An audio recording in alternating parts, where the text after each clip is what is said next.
भगवान शिव ओघड़दानी त्रिकालदर्शी कैलाशी अविनाशी की कृपा और करुणा जो आप और हम सब मिलकर इस पवित्र कथा का लाभ ले रहे हैं, बाबा की कंकर शंकर भूमि से, बाबा देवरिदेव महादेव की पवित्र धरा कुबेरेश्वर धाम से। गुरु महादेव शिव महापुराण की कथा है।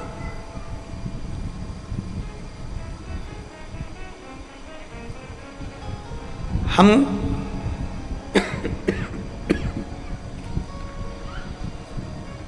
अपने जीवन में कैसा गुरु अपने जीवन में हम प्राप्त करें,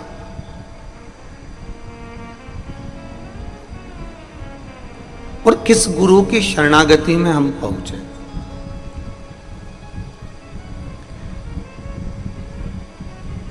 चार गुरु हमारे जीवन में मिलते हैं। पहले नंबर पर है हमारी माँ, माता।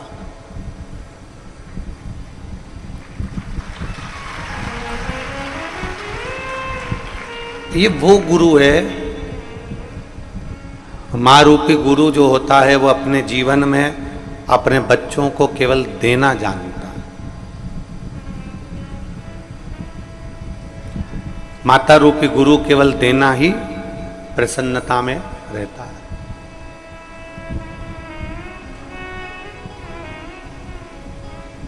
पहले नंबर पर है माँ। कल हमने कथा में कहा तो कई लोगों ने कहा कि आप अपने व्यासपीठ से बोल दिए कि गुरु बनाना है तो अपने माता पिता को बना लो।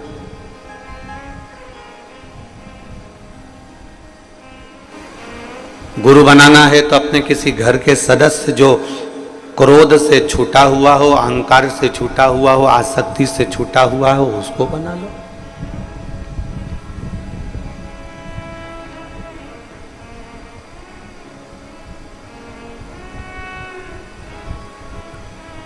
आप कैसे कह सकते हो कि मां को गुरु बनाया जा सकता है?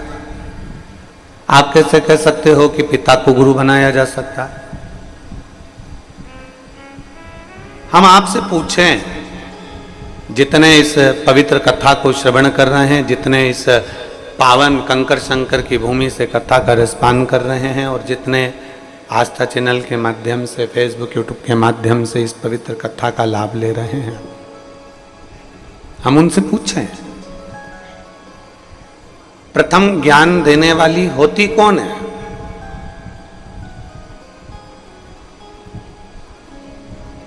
आपको बोलना सिखाता कौन है?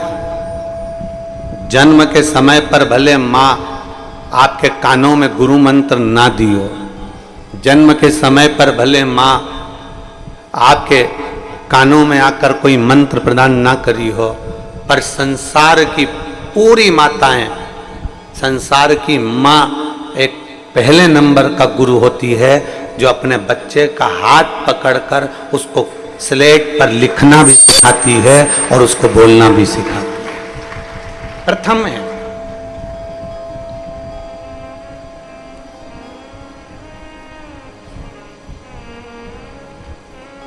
माता रूपी गुरु एक श्रेष्ठ गुरु की गिनती में आते हैं। मां प्रथम गुरु है, मां प्रथम।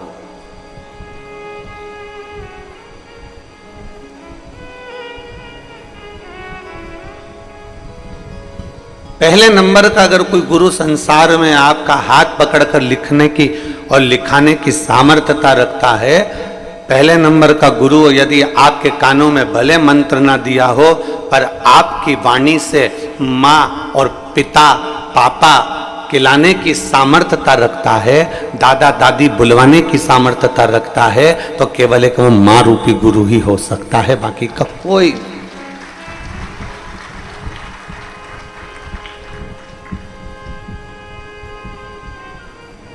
उस माता रूपी गुरु को हम पहचाने,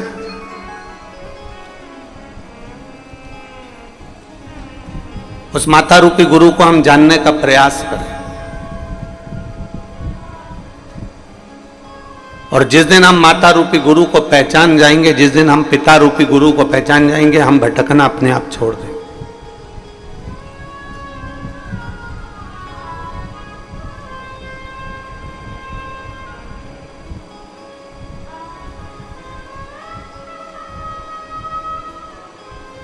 हमने पहले भी एक कथा में कहा कि पूर्व में हमारे जीवन में धन कम था, उसका गम होगा अपनी जगह, पर आज अपने माता पिता के संस्कारों में जो दम था वो आज संपूर्ण भारत को नजर आता है। ये संस्कार देने वाले माता और पिता हैं। पहले नंबर का गुरु यदि संसार सागर में परमात्मा ने देकर भेजा है तो वो मां को देकर भेजा। एक जीव जब जन्म लेता है ना, मृत्यु लोक में जब उस जीव को भेजा जाता है, मृत्यु लोक में जब उस जीव को भेजते हैं, मृत्यु सागर में, मृत्यु लोक में जब किसी मनुष्य को भेजा जाता है तो वो ऊपर बहुत बहस करता है।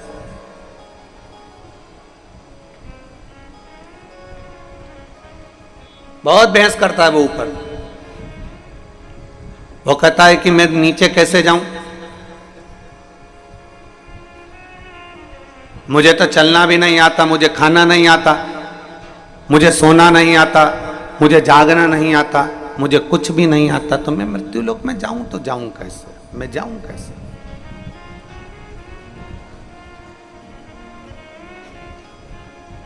इस संसार सागर में मुझे नहीं जाना, इस संसार सागर में मुझे नहीं पहुंचना, मुझे भेजिए नहीं, मैं नहीं जाना चाहता, मैं पहुंचना नहीं चाहता।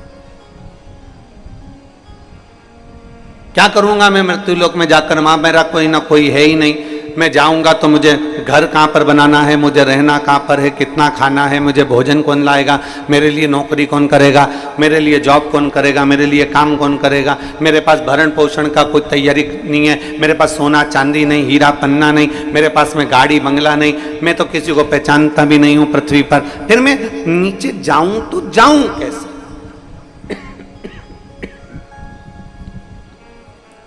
मैं संसार सागर में पहुंचूं तो पहुंचूं कैसे। भगवान ने उस जीव को बुलाया और परमात्मा ने उस जीव को बुलाकर कहा कि तुझे मृत्यु लोक में जाने में संकोच नहीं करना है। मैंने तेरे भोजन की व्यवस्था कर दी है, मैंने तेरे रहने की व्यवस्था कर दी है, मैंने तेरे पानी पीने की व्यवस्था कर दी है, मैंने तेरे लिए प्रॉपर्टी की व्यवस्था कर दी है, मैंने तेरे लिए गाड़ी की व्यवस्था कर दी है, मैंने तेरे लिए जमीन जायदाद कपड़ा जेवर सोना चांदी सब की व्यवस्था कर दी। फिर परमात्मा से जीव ने फिर पूछा, ऐसा संसार में ऐसा पुण्यवान जीव कौन है जो मुझे खाना भी खिला देगा, बिना नौकरी के मुझे पानी भी पिला देगा, बिना सर्विस के मुझे सोना भी दे देगा, बिना सर्विस के मुझे चांदी भी दे देगा, बिना सर्विस के मुझे प्रॉपर्टी भी दे देगा, बिना सर्विस के मुझे जमीन जायदाद सब दे देगा। ऐसा फरिश्ता संसार में कौन होगा। तो भगवान कहते हैं जब किसी जीव को जन्म देता हूं ना, उससे पहले माता और पिता रूपी फरिश्ते को मैं पृथ्वी पर जन्म दे देता हूं, वो सब कुछ तुम्हें दे देगा।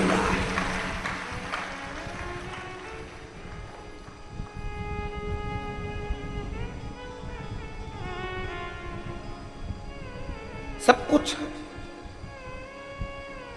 द्रौपदी का जब चीर खींचा रहा था, द्रौपदी का जब चीर खींचा जा रहा था तो बिलख रही थी, रो रही थी, अपने पतियों को देखकर रो रही थी। 5 पति हैं और एक जैसे बैठे हुए और इनके हाथों में वो बल है कि गांडी उठाएंगे और 2 मिनट में मार देंगे। इनके हाथों में वो बल है कि गदा उठाएंगे और पछाड़ देंगे।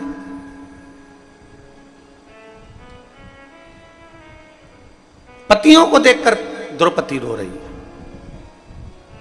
और द्रौपदी के रोने का सम्मुख में धृतराष्ट्र को देखकर, गांधारी को देखकर, पूरी सभा को देखकर द्रौपदी रो रही है कि बताओ इतनी बड़ी सभा में मेरे जैसी जीव को बचाने वाला कोई नहीं।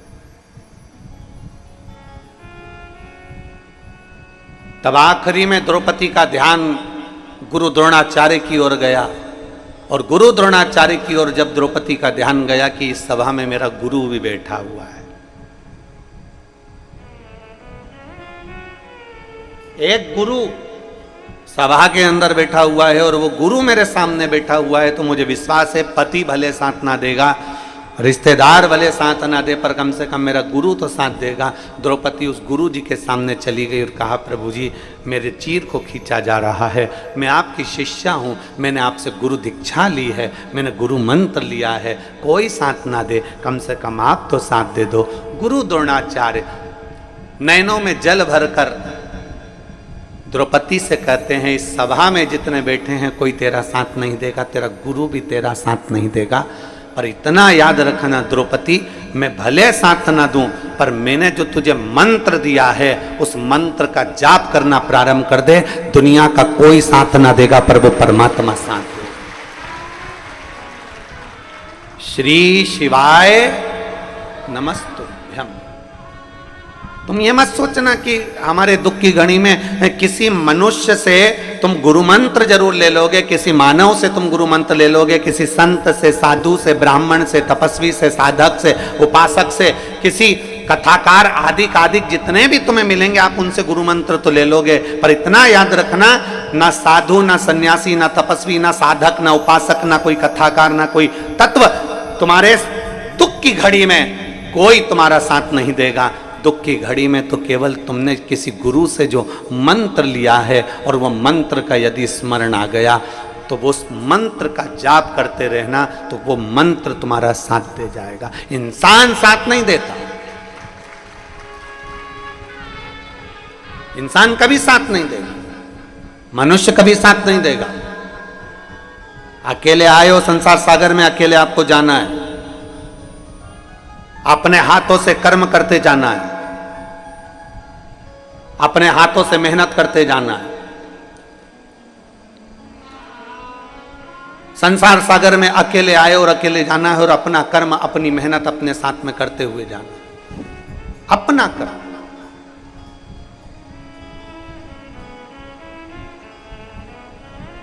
पर हमारी आदत ये हो गई है कि हम दुनिया के आश्रित हो गए। आश्रित, हम सोचते हैं कि हम जिस गुरुजी से मंत्र ले रहे हैं वो गुरुजी हमारा दुख मिटा देगा, हम जिस गुरुजी की कथा सुन रहे हैं वो गुरुजी हमारा दुख मिटा देगा, हम जिस गुरुजी के प्रवचन में पहुंच गए तो गुरुजी हमारा दुख मिटा देगा, या हम किसी गुरुजी के सत्संग में पहुंच गए तो गुरुजी हमारा दुख मिटा देगा, या हम किसी गुरुजी के पास हमारे पत्रिका आदि के लेकर पहुंच गए तो वो गुरुजी हमारा दुख मिटा देगा, हम किसी गुरुजी के पास पहुंच गए तो गुरुजी हमारा कष्ट मिटा देगा। कष्ट गुरु नहीं मिटाता, कष्ट मिटाने वाला आपका कर्म होता है। आप जब एक लोटा लेकर मंदिर भगवान देवाधिदेव महादेव को जल चढ़ाने के लिए जाते हो, आप दिल से जब एक बेलपत्र बाबा को चढ़ाते हो, आप जब दिल से भगवान शंकर को रिझाते हो, तो तुम्हारा किया गया कर्म धीरे धीरे तुम्हारा दुख कटना प्रारंभ हो जाता है और परमात्मा तुम्हारा हो जाता है। किसकी सामर्थ्यता है जो आपके दुख को मिटा दे?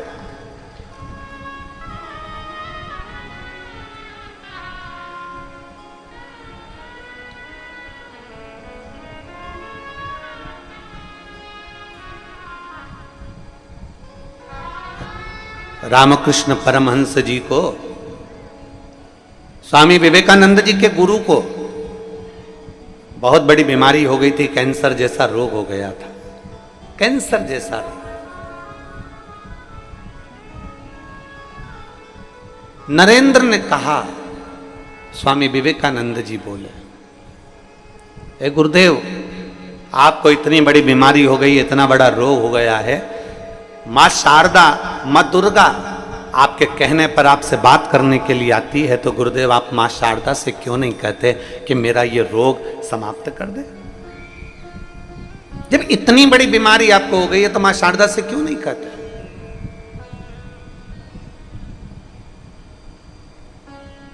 भारत की भूमि के ऐसे संत रामकृष्ण परमहंस जी थे, भारत की भूमि के ऐसे संत चैतन्य महाप्रभु जी थे, भारत की भूमि के ऐसे संत श्रीमद् वल्लभाचार्य जी थे, भारत की भूमि के ऐसे संत श्री रामानुजाचार्य जी थे, भारत की भूमि के ऐसे संत श्री निम्बार्काचार्य जी थे, भारत की भूमि के ऐसे संत तुकाराम जी थे, भारत की भूमि के ऐसे संत श्री रविदास जी थे, भारत की भूमि के ऐसे संत श्री कबीरदास जी थे, जिनके सामने परमात्मा आकर खड़ा हो जाता था और कभी उन्होंने इस बात का ढिंडोरा नहीं पीटा कि मेरी भगवान से बात होती है और भगवान मेरा कहना मानते।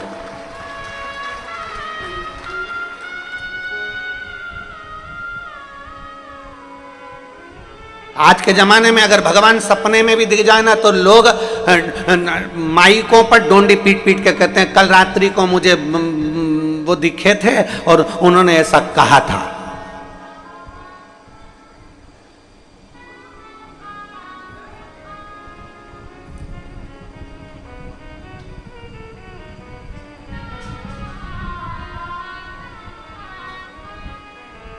आज के समय में अगर जरा सा भी भगवान का दीदार हो जाए तो लोग डोंडी पीट कर कहते हैं कि मुझे सपने में। और आप लोग खुद अपना व्हाट्सएप चलाते हो, कई बार व्हाट्सएप पे आपने एक पत्र पढ़ा होगा कि वहाँ के महाराज को सपने में 2 सांप दिखे, उन्होंने ऐसा किया वैसा किया, फिर कहा कि ये मैसेज को 5 जनी को भेज नहीं तो तेरा बुरा कर दूंगा। बोलो बोलो सही है कि गलत है? अरे बोलो तो जम के, सही है। सपने में उनको दिखा और उन्होंने डोंडी पीटना चालू करा कि ये 5 लोगों को भेज नहीं तो तेरा बुरा करना प्रारंभ कर दूंगा। अब भगवान ने सपने में ये भी बोला था कि जो मैसेज नहीं पढ़ेगा या नहीं भेजेगा तो उसका बुरा हो जाएगा। ये हम भ्रम में जी रहे हैं, एक आडंबर हमारे साथ में लगा दिया गया है, एक हमारे साथ में एक नाटक लगा दिया गया है कि तुम्हें कैसे डराया जाए। आज तक इस व्यासपीठ ने आज तक ये नहीं कहा कि तुम मंदिर नहीं जाओगे तो नरक पड़ जाओगे, कथा नहीं सुनोगे तो नरक पड़ जाओगे। इस व्यासपीठ ने आज तक नहीं कहा ये कि नरक चले जाओगे अगर कथा नहीं सुनोगे या मंदिर नहीं जाओगे तो नरक चले जाओगे। ये व्यासपीठ आज तक नहीं बोली, ये व्यासपीठ कभी वर्णन नहीं करी। और इस व्यासपीठ ने यह भी नहीं कहा कि तुम स्वर्ग चले जाओगे कि नरक चले जाओगे।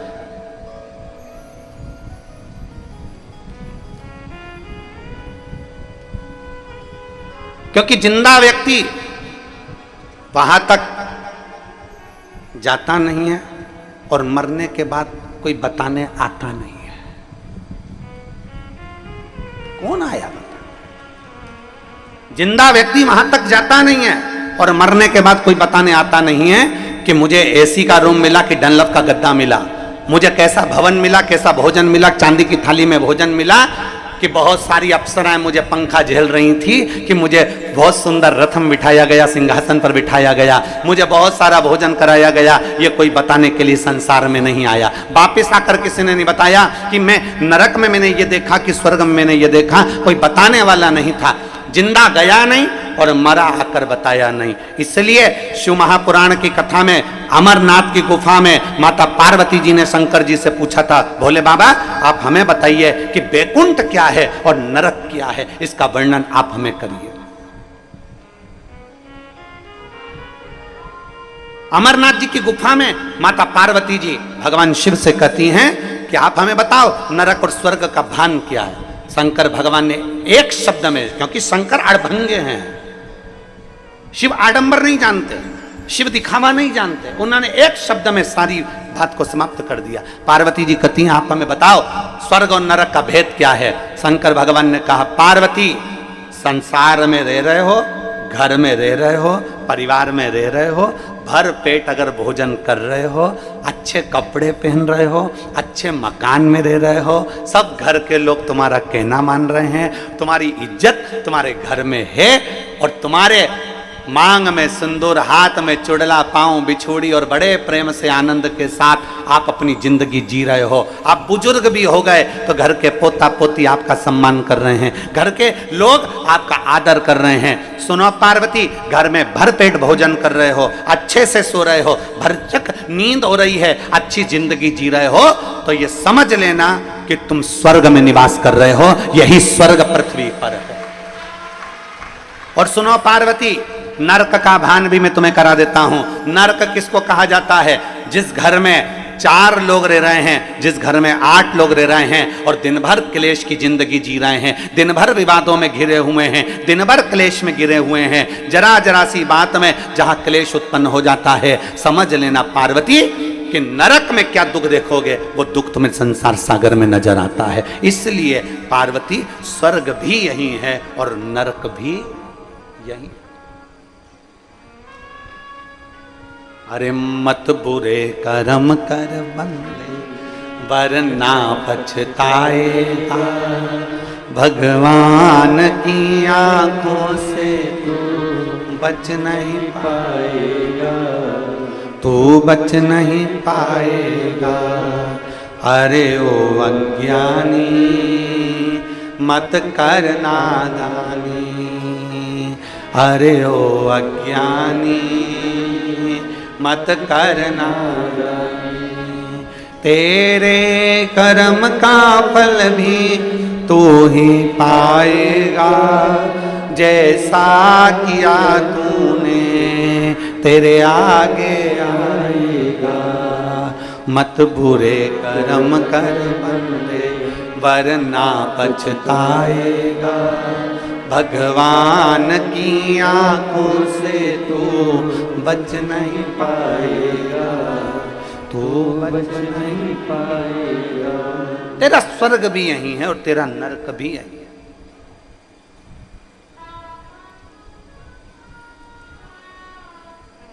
गुरु होता ही जीवन में ऐसा है कि वो आपको स्वर्ग और नरक का दर्शन पृथ्वी पर कराने का प्रयास करेगा। ऊपर की किसने देखी साहब? द्रौपदी से कह दिया गुरु द्रोणाचार्य ने, उस प्रभु का जाप कर, प्रभु का जाप करो, प्रभु को भजो। गुरु द्रोणाचार्य ने यह नहीं कहा कि मेरे चरण पकड़ कर बैठ जा। गुरु द्रोणाचार्य ने यह नहीं कहा कि मेरे चरणों में आकर बैठ जा।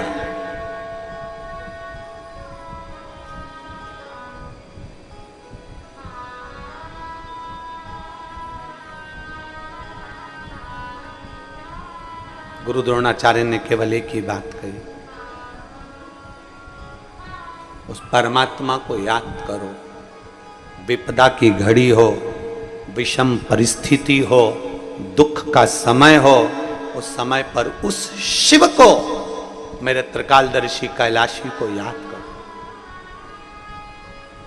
उसको याद करो।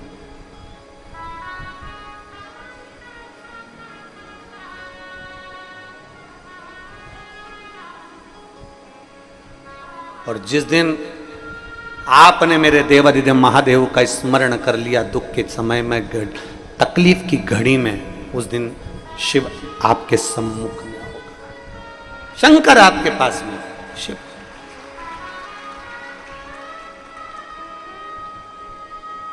और अंत समय प्रभु आना पड़ेगा, वचन दिया तो निभाना पड़ेगा। आए ना आए प्रभु कुटुंब कबीला, अंत समय प्रभु आना पड़ेगा। वचन दिया तो निभाना। वो गुरु अपना चरण नहीं पकड़ाए,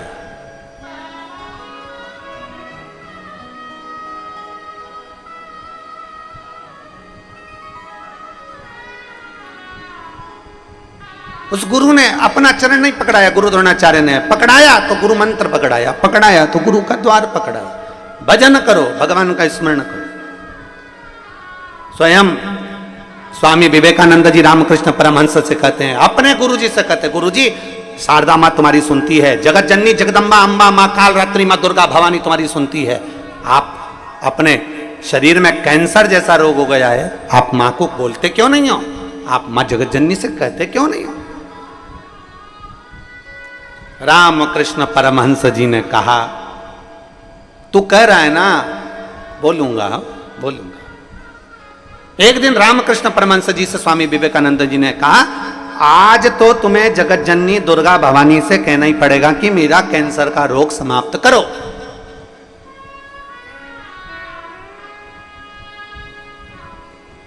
कमरे में बंद कर दिया रामकृष्ण परमहंस जी ने दरवाजा, बैठ गए। स्वामी विवेकानंद बाहर बैठे हुए थे, उनको लगा आज मेरे गुरुजी बोलेंगे मां से। मां शारदा सामने प्रकट हो गई। जगत जननी दुर्गा भवानी ने रामकृष्ण परमहंस से पूछा, बेटा ए बाबू,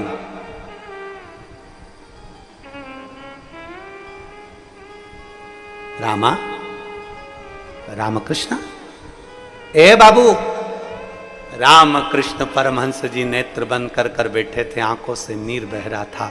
स्वामी विवेकानंद बाहर बैठे हुए इंतजार कर रहे हैं, आज मेरे गुरु की बीमारी ठीक हो जाएगी।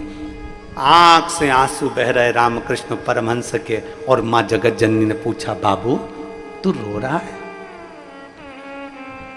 बाबू तेरी आंख में चले? राम, ए रामकृष्ण, ए बाबू, तेरी ये शारदा ने, तेरी ये मां ने आज तक तेरी आंख में आंसू नहीं देखे हैं, आज तू रो रहा है? रामकृष्ण परमहंस जी ने कहा, मां आज एक शिष्य के लिए गुरु आपसे बात करने आया है। शिष्य कहता है कि मेरी बीमारी समाप्त हो जाए, पर मां वो तो शिष्य है, गुरु का भला सोचता है। पर मां मैं तो इतना कहना चाहता हूं, अगर आज मैं अपने कर्म का भोग नहीं भोगा तो मुझे दूसरा जन्म लेकर फिर भोगना पड़ेगा, फिर भोगना। मां मेरे भाग्य में जो दुख लिखा है वो तू देते रहना मना नहीं है, पर मां इतनी कृपा करना कि तेरी भक्ति में मेरा मन लगा रहे और मेरी बीमारी का भी मुझे भान ना हो, बस इतनी करुणा कर देना। दुख आएगा, तकलीफ आएगी, कष्ट आएगा, बीमारी आएगी, ऐसा कोई संसार में नहीं जन्मा जिसकी जिंदगी में तकलीफ नहीं आई, ऐसा कोई जिंदगी में नहीं जन्मा जिसके जीवन में दुख नहीं आया, ऐसा कोई बड़े से बड़ा महात्मा हो चाहे छोटे से छोटा व्यक्ति हो, जिंदगी में ऐसा कोई नहीं जन्मा जिसकी जिंदगी में तकलीफ या दुख या कष्ट नहीं आया। बस उस दुख की घड़ी में आप परमात्मा पर एक लोटा जल चढ़ाते रहो, महादेव को एक लोटा जल चढ़ाते रहो, जिससे वो दुख की घड़ी निकलती चली जाए, तुम्हारा ध्यान उस दुख में ना जाए, तुम्हारा ध्यान उस तकलीफ में ना जाए।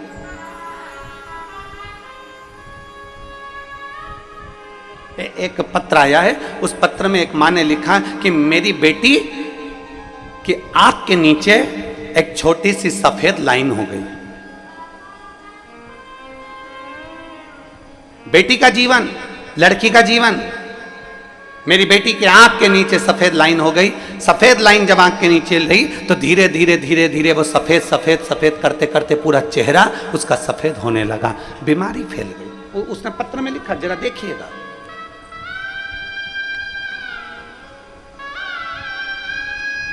मैं अर्चना बेलवंशी, पति सुरेश बेलवंशी, परासिया, जिला छिंदवाड़ा, मध्य प्रदेश के निवासी हूँ। मेरा मोबाइल नंबर ही है, कहीं बैठी हो तो हाथ हिलाइएगा, अगर कहीं बैठी हो तो हाथ हिला सकती है और बेलपत्र लेने यहाँ आ सकती है।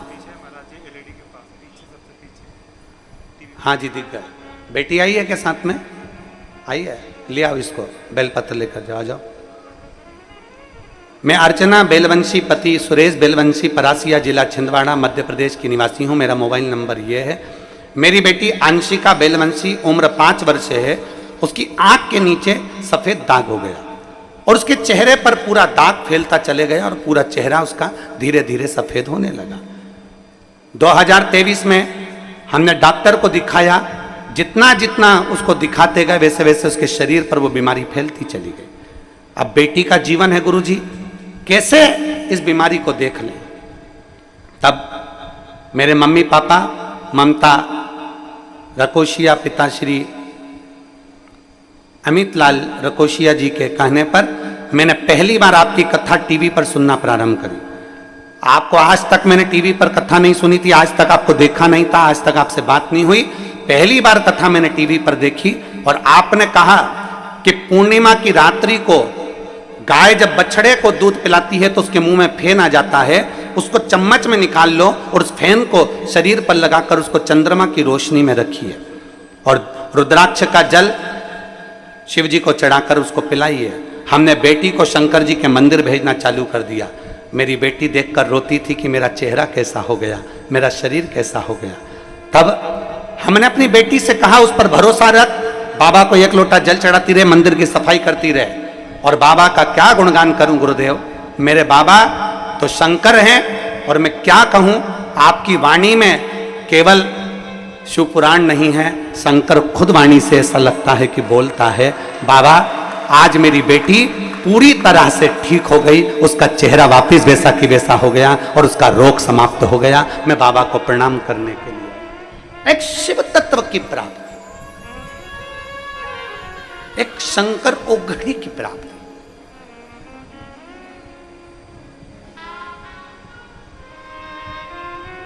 हम जब शिव को अपना मान लेते हैं और शंकर को अपना जान लेते हैं, हम जब शिव को अपना मान लिए, शंकर को जब हमने अपना जान लिया, वो एक लाइन आप और हम हमेशा गुनगुनाते रहते हैं। रिश्ता तेरा मेरा सबसे प्यारा, रिश्ता तेरा मेरा सबसे प्यारा, तू मेरा बाबा मैं हूँ तेरा लाला, मैं हूँ तेरा लाला, तू मेरा बाबा मैं हूँ तेरा लाला, मैं हूँ तेरा लाला। एक विश्वास, एक भरोसा,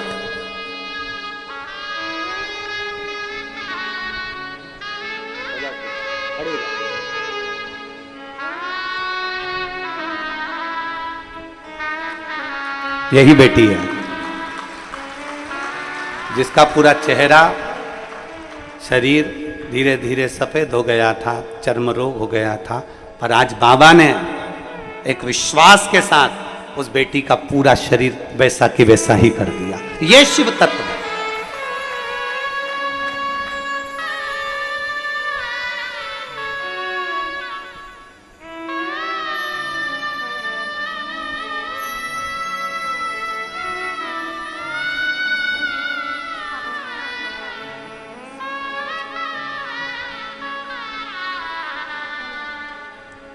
प्रणाम करो।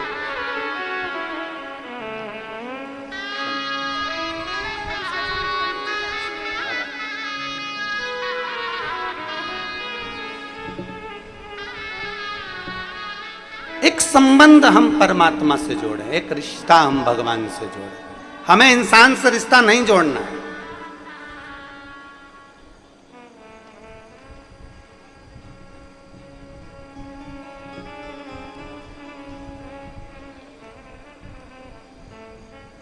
याद करो जगत गुरु शंकराचार्य जी का वो समय, 14 वर्ष की आयु में जगत गुरु शंकराचार्य जी जब पूरे विश्व में शिव का डंका बजा रहे थे,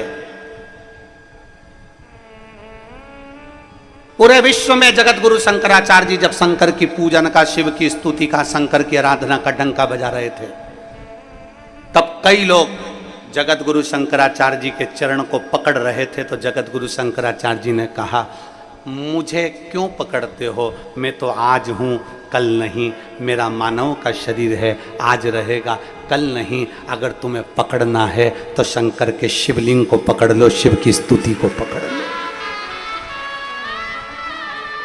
आज शरीर है कल नहीं। 14 वर्ष के जगत गुरु शंकराचार्य जी अपनी वाणी में कहते हैं, मुझे नहीं पकड़ना, पकड़ना महादेव को। मुझे नहीं पकड़ना, पकड़ना शंकर को। मुझे नहीं पकड़ना, शंकर पकड़ना है शिव को। मुझे नहीं पकड़ना, पकड़ना है शंकर के दरवाजे को।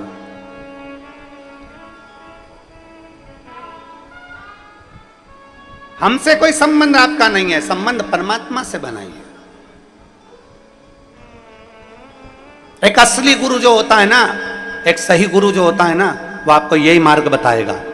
हमारे पास में नहीं, हमारे चरण पकड़ना नहीं, पकड़ना तो मेरे देव अधिदेव महादेव के चरण पकड़ना। जब दुख की घड़ी आएगी तो वो परमात्मा तुम्हारा साथ देगा। और अंत समय प्रभु आना पड़ेगा, वचन दिया तो निभाना पड़ेगा। आए ना आए प्रभु कुटुंब कबीरा, अंत समय प्रभु आना पड़ेगा। वचन दिया तो निभाना पड़ेगा, अंत समय प्रभु आना पड़ेगा। एक शिव पर भरोसा करिए, एक ओगड़ी पर भरोसा करिए। माँ शारदा कर रही है, माँ जगतजननी दुर्गा भवानी कर रही है, माँ आद्य शक्ति कर रही है। रामा तेरी आंख में चले। ए बाबू क्यों रो रहा है, क्यों रो रहा है? रामकृष्ण परमहंस जी कहते हैं मां बस एक आस लिए बैठा हूं, एक आस। क्या आस है तेरी, बोल। रामकृष्ण परमहंस जी कहते हैं ये जो रोग मिला है ना, बस तुम्हारी भक्ति में इतना डूबा रहूं कि ये रोग मुझे मालूम ना पड़े। शिव जी के मंदिर में जब एक लोटा जल चढ़ाने जाओ, शंकर जी से अपने मन की बात कहते समय ये जरूर कहना कि अगर दुख की घड़ी आए तो परमात्मा इतनी कृपा जरूर करना कि वो दुख मुझे याद ना आए, तेरी भक्ति में इतना रमा रहूं, मैं तेरे भजन में इतना रमा रहूं।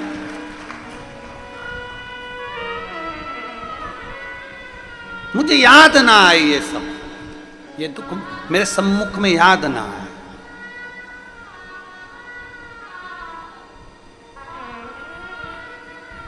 आप में से कोई लोग नाव में कभी बैठे हैं क्या? जो लोग बैठे हैं जरा हाथ उठाओ। नाव में कभी बैठे हो तो ठीक है, रख लो रख लो, बहुत जोरदार।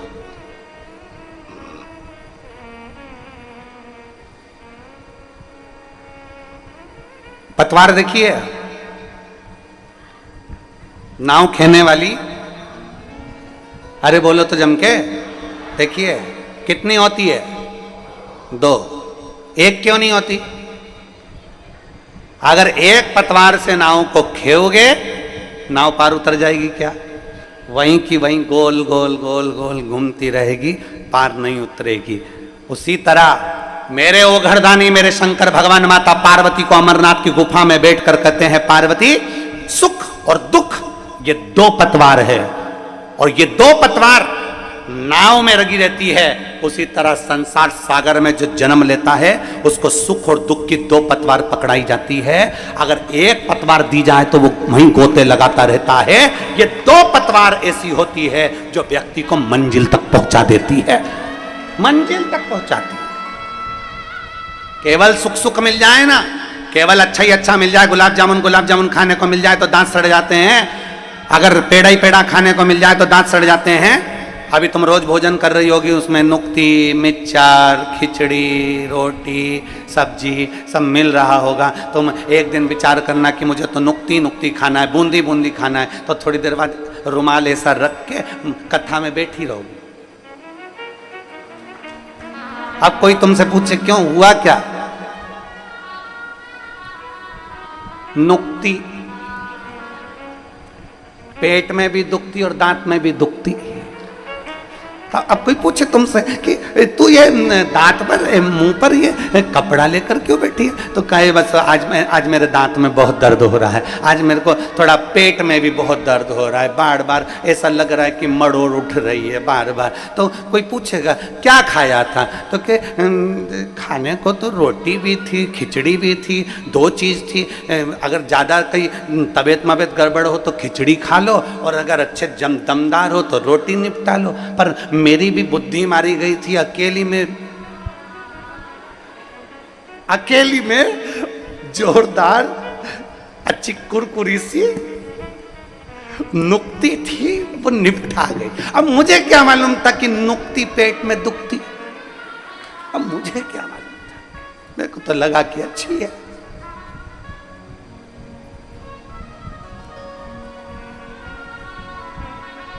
अब मैं तो खा गई।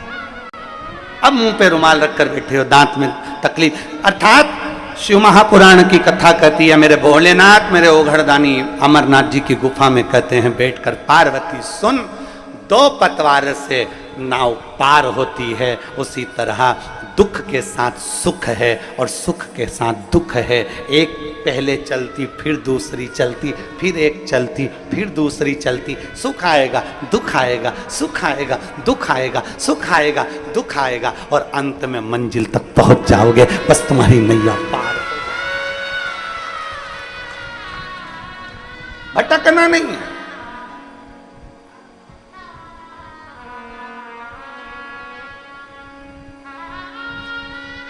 भटकना नहीं।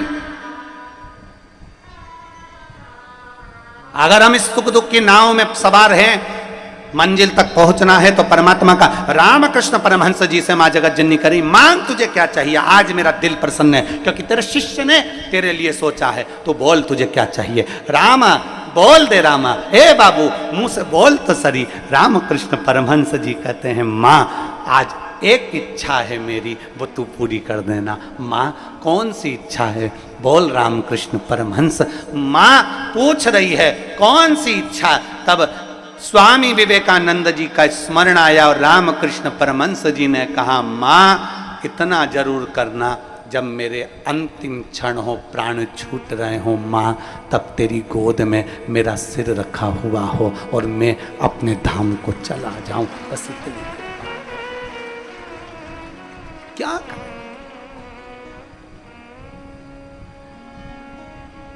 आया है सो जाएगा राजा रंग फकीर,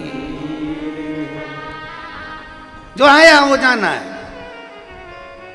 ऐसा संसार में कोई जन्म मरण और परण, तीन मेरे बाबा के हाथ में है। जन्म, डॉक्टर ने कह दिया 8 तारीख की डिलीवरी का टाइम है, मालूम पड़े 15 दिन पहले हो गई या 10 दिन और निकाल दी। जन्म। मरण, मृत्यु। किसी ने पत्रिका देखकर कहा था बहुत लंबी उम्र है, मालूम पड़ा अटैक आया, निपट गए। डॉक्टर ने कहा था अंतिम सांस चल रही है, घर ले जाओ, मालूम पड़े 1 साल तक पलंग पे पड़े पड़े निकाल दिए, मरे ही नहीं।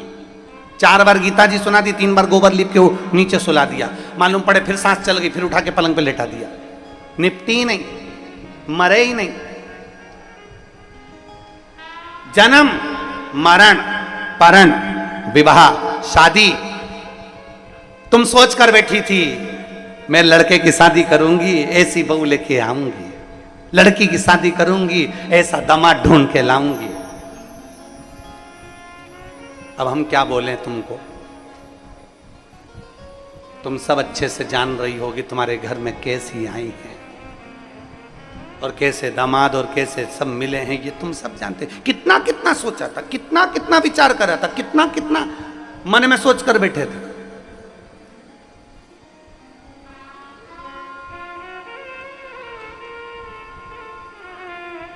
पूर्ण करने वाला देवाधिदेव महादेव, जन्म मरण और परण, 3 मेरे महादेव के हाथ में है। कब जन्म होना है, कब मृत्यु होना है, कब शादी होना है, ये महादेव जानते हैं। तुम कितना ही विचार कर लो, यहाँ जाऊंगी ये पूजन करा दूंगी, वहां जाऊंगी वो पूजन करा दूंगी, जल्दी से ब्याह हो जाएगा, ऐसा कर दूंगी वो ब्याह हो जाएगा, ऐसा कर लेंगे तो वो ब्याह हो जाएगा। सारी दुनिया का काम कर लिया, सब कुछ कर कर देख लिया, तब आखिरी में एक काम कर कर देखो, मेरे देवाधिदेव महादेव को 1 लोटा जल चढ़ाकर अशोक सुंदरी का स्पर्श कर कर देखो, बाबा विवाह भी करा। एक पत्र है,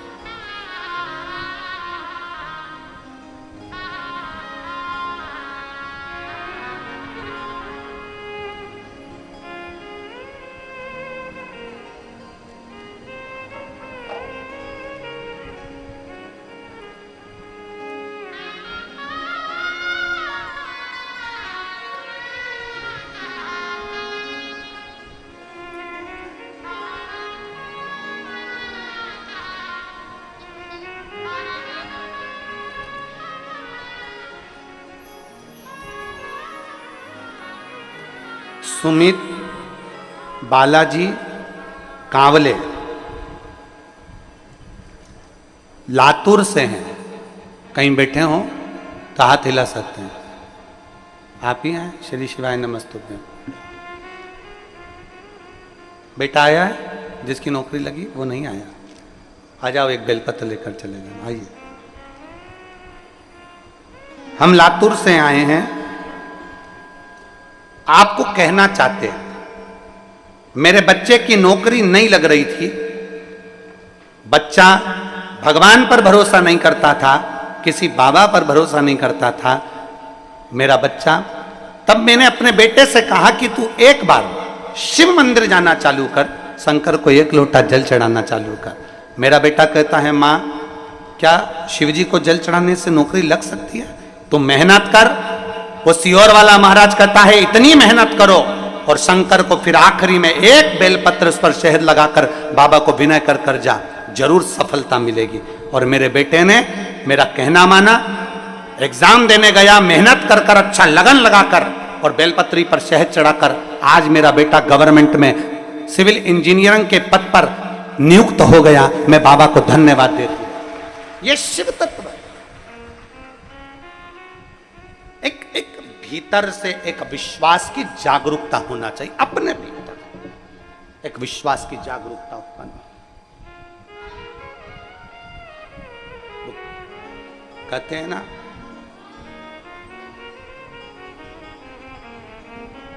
थोड़ी मेहनत हाथ की, जम के बोलो आप भी हमारे साथ, थोड़ी मेहनत हाथ की, बाकी की कृपा कुबरेश्वर नाथ की। बाकी की कृपा वो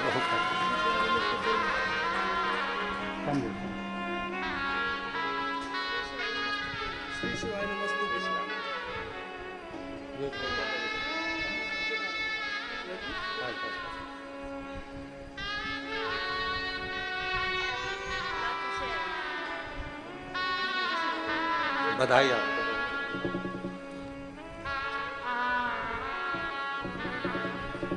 थोड़ी मेहनत, जम के बोलो जरा, हाथ की, बाकी की कृपा भोले नाथ। मेहनत आपको करना है, परिश्रम आपको करना है, संघर्ष आपको करना है, पर बाकी का जो संघर्ष करो, जो मेहनत करो, मेरे शंकर के भरोसे पर कर लो, फिर आगे बढ़ लो।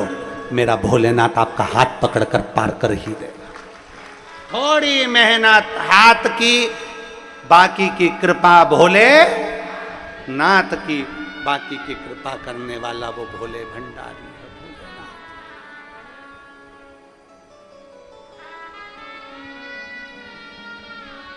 वो कृपा करता, वो दया करता, उसकी करुणा, उसकी कृपा कभी खाली नहीं जाती।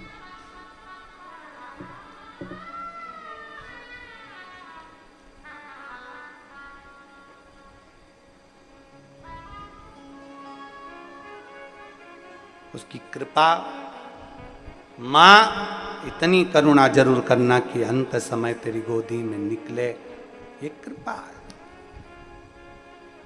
पट खुला, दरवाजा खुला, स्वामी विवेकानंद जी अंदर आए, गुरुजी के चरण पकड़कर कहा, आज मैं बड़ा खुश हूं। रामकृष्ण परमहंस जी मुस्कुरा दिए। सच्चा संत जो होता है ना, उसके चेहरे की हंसी कभी समाप्त नहीं होती। सच्चे संत के चेहरे की हंसी कभी समाप्त नहीं होती। सच्चा जो संत होता है उसके चेहरे पर कभी क्रोध नहीं आता। सच्चा जो संत होता है उसके भीतर कभी अहंकार नहीं आता, अभिमत्ता से परे होता है। रामकृष्ण परमहंस जी मां दुर्गा से, आद्य शक्ति मां काली से, शारदा भवानी से बात करते थे, पर कभी रामकृष्ण परमहंस जी के चेहरे पर कभी भी अहंकार, क्रोध, कभी भी उनके चेहरे पर। मां स्वयं कह रही है शारदा भवानी कि आज मैंने तेरे चेहरे पर अश्रु देखे, तू तो मुस्कुराने वाला था, तू तो हंसने वाला, तू मुस्कुराने वाला, और जगत को तू प्रेरणा देने वाला कि हंसते रहो जिंदगी में। और तू आज रो रहा है, मां शारदा खुद कह रही है।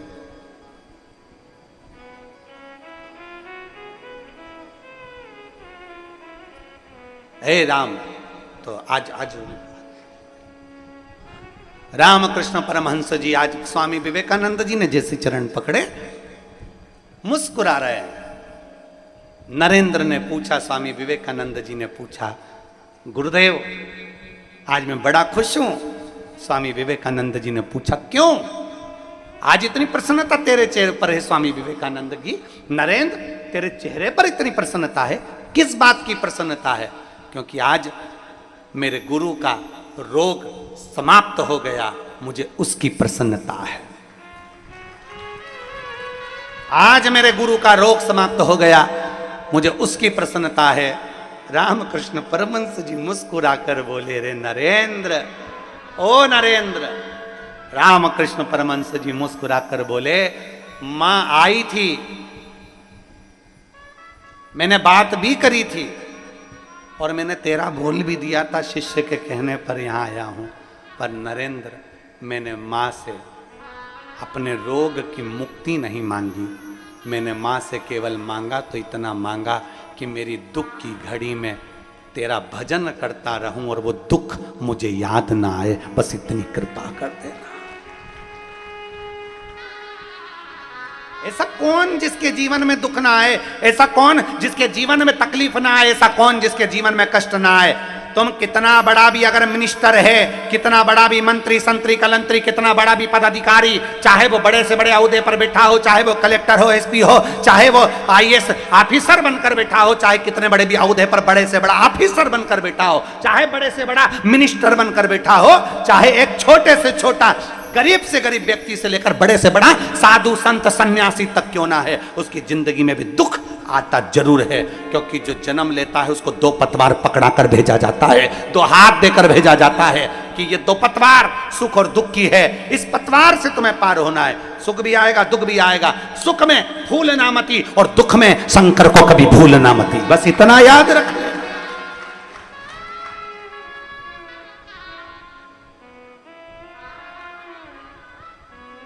सुख में भूलना नहीं और दुख आए तो मेरे महादेव को भूलना नहीं। कितना भी दुख आए, मेरे शंभू को, मेरे शंकर को कभी भूलना नहीं। और फिर निवेदन करूंगा, मेरे भारत भूमि की जितनी माताएं कथा सुन रही हैं और विदेश में बैठकर जितने मेरे सनातनी इस पवित्र शिव महापुराण की कथा को सुन रहे हैं और जितने कुबेरेश्वर बाबा की कंकर शंकर की धरा पर बैठकर कथा सुन रहे हो, अपने भीतर एक बात को गांठ बंद कर रख लेना कि दुख की घड़ी में कोई साथ ना दे, तब एक लोटा जल अपने घर से भरना, चाहे दिन हो, चाहे रात, चाहे सुबह हो, चाहे शाम, पहुंच जाना मेरे महादेव के पास और कह देना उसको,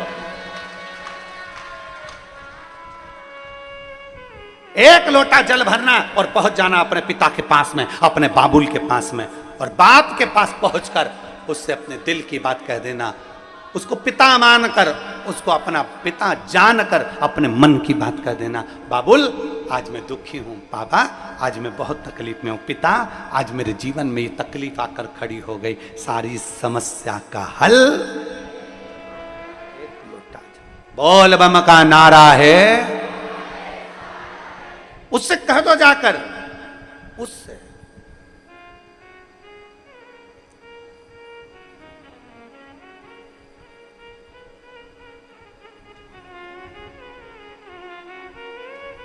और जब कहोगे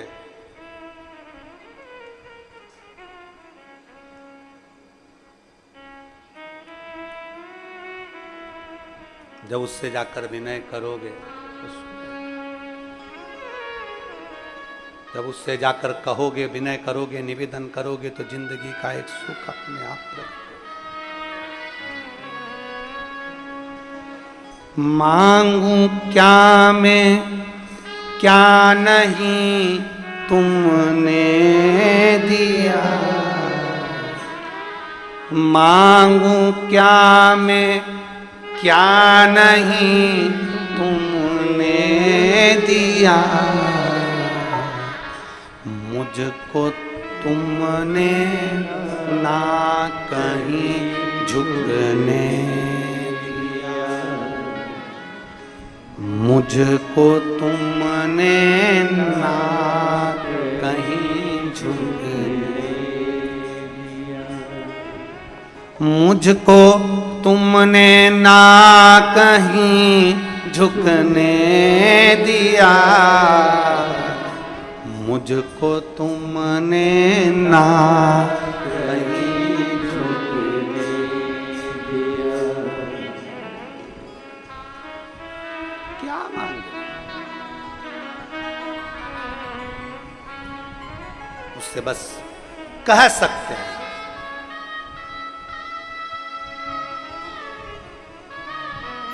जब से मेरे सर पे तेरा हाथ है,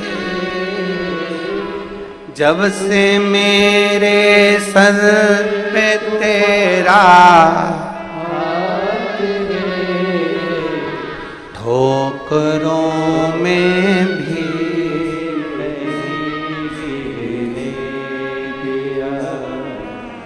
ठोकरों में भी नहीं गिरने दिया। मांगू क्या मैं क्या नहीं तुमने दिया, मांगू क्या मैं क्या नहीं तुमने दिया, मुझको तूने ना कहीं झुकने दिया, मुझको तुमने ना कहीं झुकने। ये शिव औघड़ी है, उसके चरणारविंद का रज, उसके चरणों की प्रीति आपको आपकी मंजिल तक पहुंचा देती है। एक प्रीत अपने भीतर शिव को पाने की रखी है, शिव को पाने।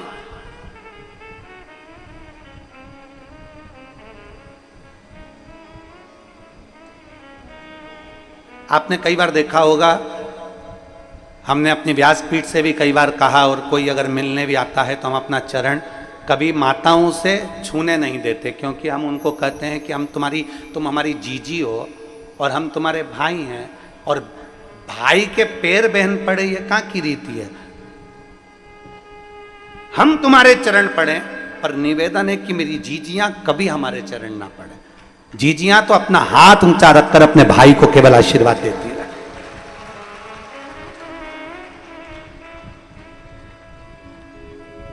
और अगर चरण पकड़ना है तो किसी संसार के लोगों के नहीं, चरण पकड़ना है तो किसी संसार के व्यक्ति के नहीं। अपने सास ससुर के चरण पकड़ो, अपने पति के चरण पकड़ो, अपने माता पिता के चरण पकड़ो, और चरण पकड़ना है तो मेरे महादेव के चरण पकड़ दो, इसके सिवा किसी के मत।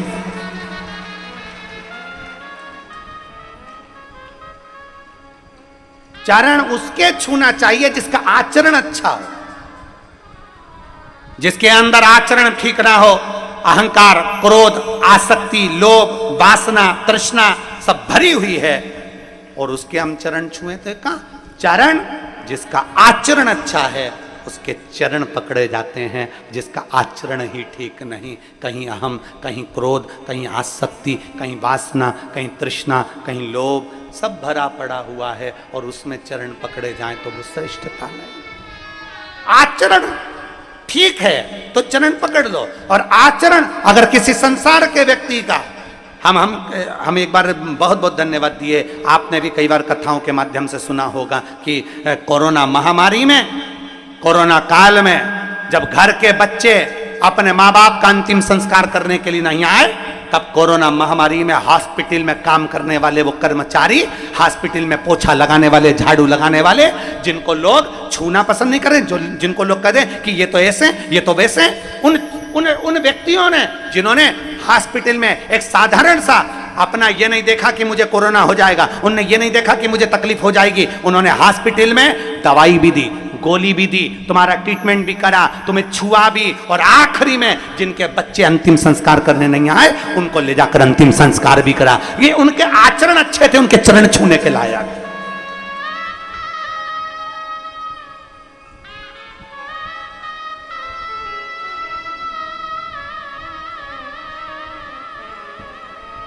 जिनके आचरण ही अच्छे नहीं, उनके क्या चरण छुए? अरे हॉस्पिटल में जाओ तो सबसे पहले वो सेवादारों को धन्यवाद दो कि तुम इस हॉस्पिटल की पूरी सफाई करते हो। हॉस्पिटल में जाओ, चिकित्सालय में जाओ तो उन सेवादारों को धन्यवाद दो कि तुम हॉस्पिटल में सफाई करते हो।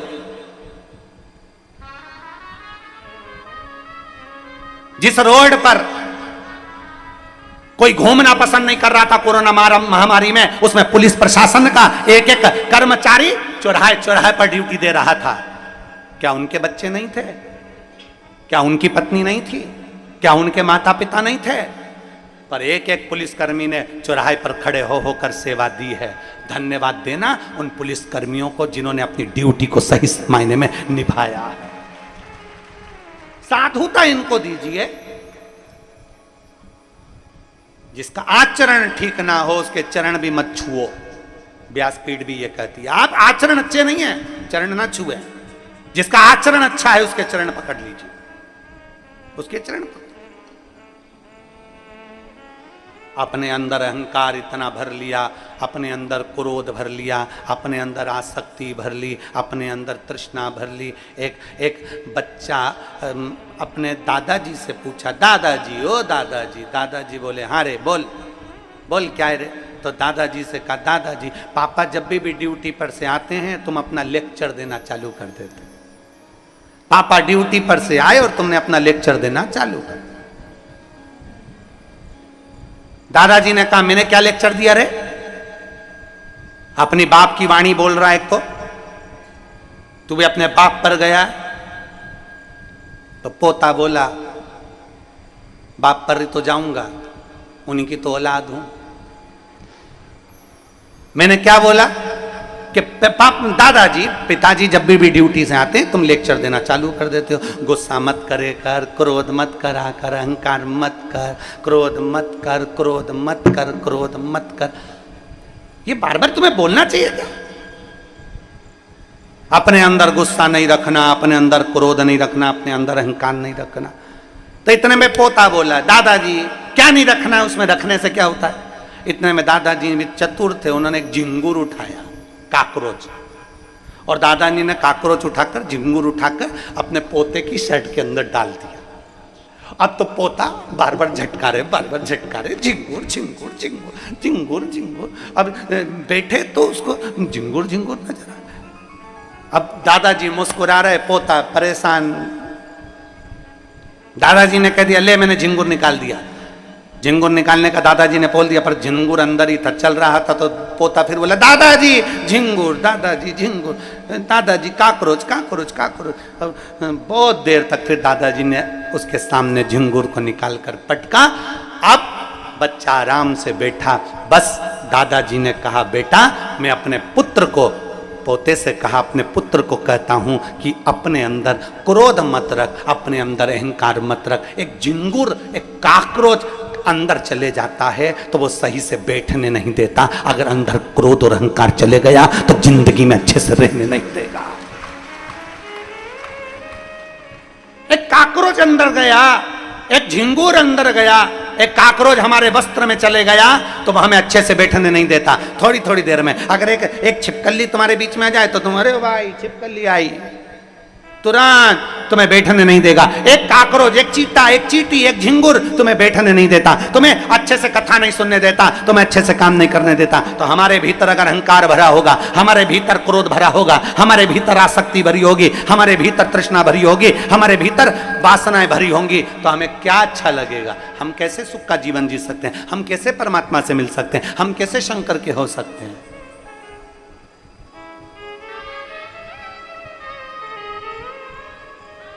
कैसे?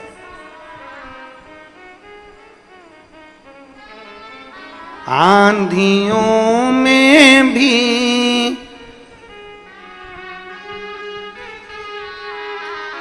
बाबा, ये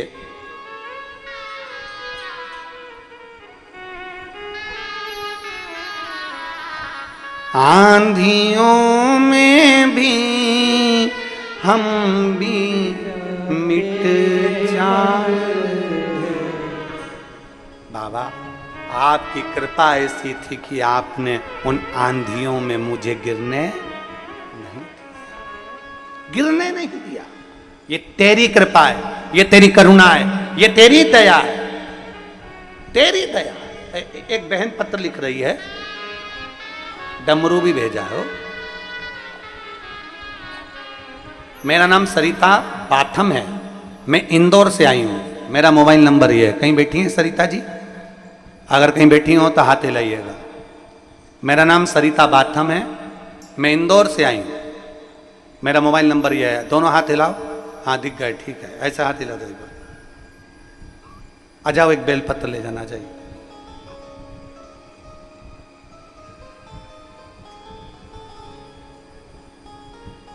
बहुत अच्छी बात लिखी है, पहली लाइन तो बहुत अच्छी लिखी। गुरुजी आपको आपकी बहन का प्रणाम, और मेरी जीजियों का प्रणाम मेरे सर माथे पर हो।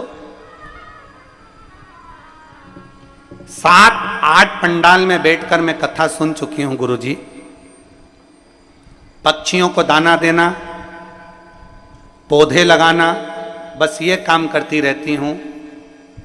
15 सालों से निरंतर पशुओं की सेवा करना, कोई का पशु का एक्सीडेंट हो जाए तो उसको संभालना, भोजन, पौधा लगाना, पक्षियों की सेवा करना, यह करती रहती। पर मन में एक ही कमी थी, वो किसको कहूं? गुरुदेव मेरा मकान नहीं था, अब मैं कहूं तो किससे कहूं? तब आपकी कथा ने मुझे बल दिया, और आप कहते हो कि कोई लेट बनता है, कोई जल्दी बनता है, शिव को जल चढ़ाने वाला एक दिन सेठ जरूर बनता है। मैंने भी सोच लिया कि अब शंकर के मंदिर जाना है, जल चढ़ाना है, सेवा करना है, और बाबा की कृपा से वो सेवा में लग गई। और ऐसी कृपा मेरे बाबा ने कर दी कि मुझे अपने खुद के मकान में मेरे बाबा ने मुझे विराजमान कर दिया। अब एक ही आस लगा कर बैठी हूं, आप कृपा करेंगे तो जरूर मेरी आस पूरी होगी। अब कहीं नर्मदा जी के किनारे पर आपकी एक कथा जरूर करवाना चाहती हूँ, बस ऐसी कृपा हो। हम तो हमारी बहन से कहेंगे, जी जी कथा करवाने वाले पिताजी जिस दिन बेटे को आज्ञा कर देंगे तो बहन के घर पहुंच जाएंगे, उसमें क्या चिंता का विषय। कथा कराने वाला मेरा शिव। लाइन अच्छी लिखी है, आप और हम सब गुनगुनाते हैं। तेरी कृपा बिना न हिले एक भी अणु, लेते हैं श्वास तेरी कृपा से तनु।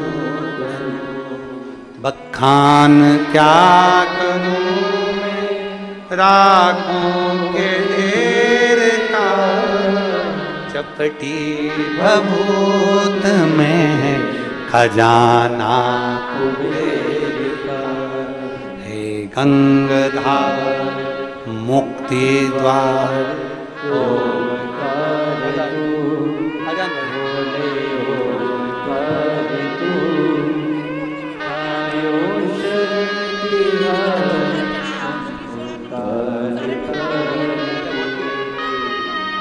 बता रही हैं, मेरी पोती बोलती नहीं थी, अब बाबा की कृपा से उसकी वाणी भी चालू हो गई और श्री शिवाय नमस्तुभ्यम से बोलना पड़ा।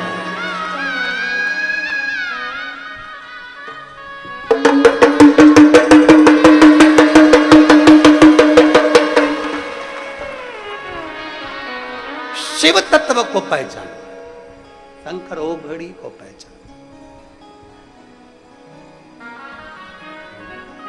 एक विश्वास के साथ जब हम शिव को पहचानेंगे, एक विश्वास के साथ जब हम शंकर को जानेंगे, हमारे दुख मिटाने के लिए हमें किसी को नहीं ढूंढना पड़ेगा। हमारे दुख मिटाने के लिए हमारा महादेव त्रिपुंडधारी, त्रिशूलधारी, डमरूधारी, नंदी की सवारी और गौरा महारानी को लेकर हमारे दरवाजे तक आ जाए।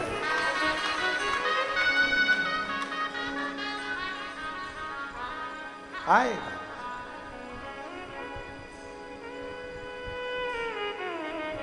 महाराज।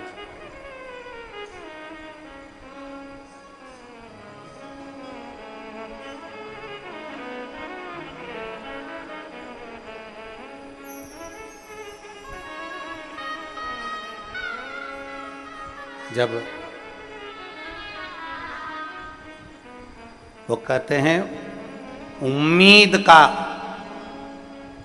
दूसरा नाम है कुबेरेश्वर धाम। सारी दुनिया से उम्मीद खत्म हो जाए, आस खत्म हो जाए, जब हर जगह से विश्वास खत्म हो जाए, तब उम्मीद का दूसरा नाम है, जम के बोलो जरा, उम्मीद का दूसरा नाम है कुबेरेश्वर धाम। यह उम्मीद का दूसरा नाम है कि उसकी भूमि पर पहुंच जाना, उसके दरवाजे पर पहुंच जाना।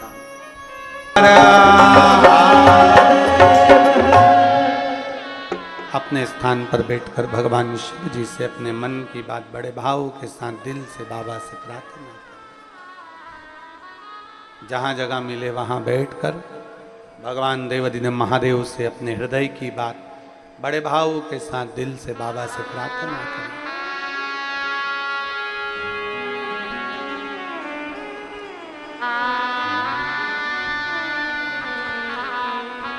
विचार करिए जरा, कंकर शंकर की पवित्र भूमि और शिव महापुराण की कथा,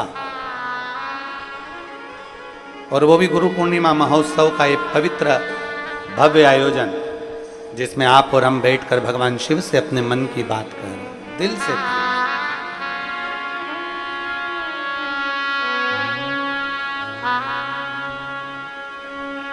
श्री शिवाय नमस्तु, श्री शिवाय नमस्तु, श्री शिवाय नमस्तु, श्री शिवाय नमस्तु, श्री शिवाय नमस्तु। भोला सब दुख काटो, ओ भोला सब दुख काटो, शिव शंकर जपो तेरी माला, भोले बाबा जपो तेरी माला, भोला सब दुख काटो, ओ भोला सब दुख काटो। वेश है मंगल मंगलकारी, वेश है मंगल मंगलकारी, शमशान वासी हमारा, शमशान वासी हमारा, ओ भोला सब दुख काटो, ओ भोला सब दुख काटो। शिव को चढ़ाया गया जल कभी खाली नहीं जाता। आप दिल से जैसा पुकारते हैं वैसा बाबा सुनता है।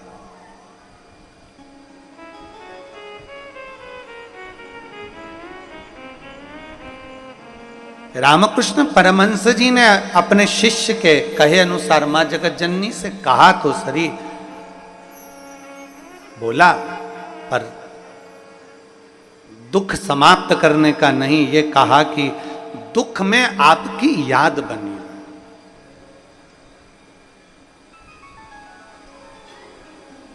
बहुत ध्यान देना महाराज, जैसे जैसे गुरु पूर्णिमा आती है वैसे वैसे लोगों के हृदय में भाव आ जाता है कि हमको एक गुरु बनाना है। निवेदन, फिर निवेदन,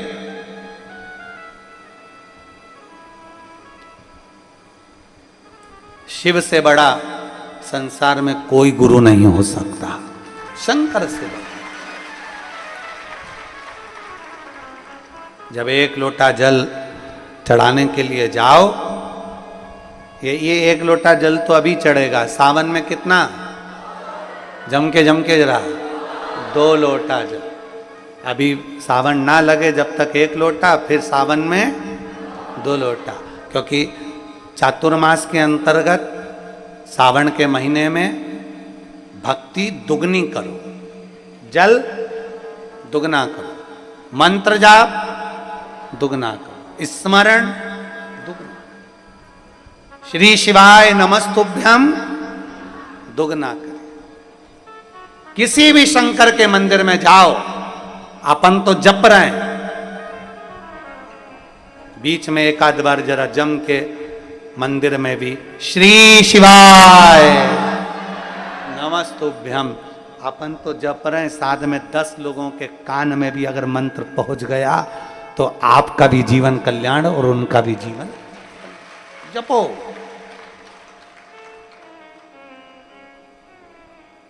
और कंकर शंकर की धरा पर आए हो, पवित्र भूमि कुबेरेश्वर धाम पर आए हो, तो एकांत में बैठकर कहीं अगर आप लोग जहाँ विश्राम करते हो वहाँ पर अपने बैठ गए और बाबा का मंत्र जाप जितना 108 बार तो प्रयास करा करो कि बोला करो। करते हो? जम के तो बोलो जरा, करते हो ना पक्का? यहाँ आए हो ना तो अपन को करना क्या है? भोजन के समय पर भोजन करना है, विश्राम के समय पर विश्राम करना है, और बाकी के समय पर बाबा का पूजन भजन कीर्तन और 1 लोटा जल और साथ में श्री शिवाय नमस्तुभ्यम जपना। अपना करना क्या है?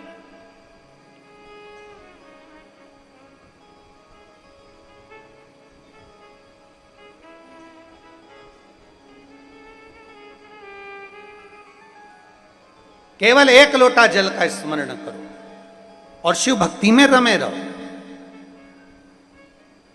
जो नहीं जान सकता भगवान की विरल भक्ति को, वो नहीं जानेगा, और जिसके हृदय में चित्त वृत्ति में भक्ति बैठ गई वो समझ गया कि शंकर की भक्ति का फल क्या, शिव भक्ति में है क्या। ब्रह्मदेव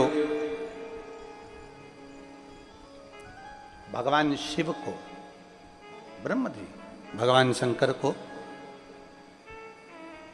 ये मानते हैं कि शिव है, पर ब्रह्मा जी ये नहीं मानते कि संपूर्ण जगत का पालन करता और संपूर्ण जगत का सृष्टि करता और संपूर्ण जगत का प्रागट्यता कराने वाला, संहार करने वाला और जगत के खाली झोलियों को भरने वाला एक ही है, और वो देव अधिदेव महा कारण करुणा करने वाला, बस केवल देने की वात्सल्यता रखता है। जो आया शिव के दरवाजे पर उसको दे देता है, जो आया। एक पत्र है,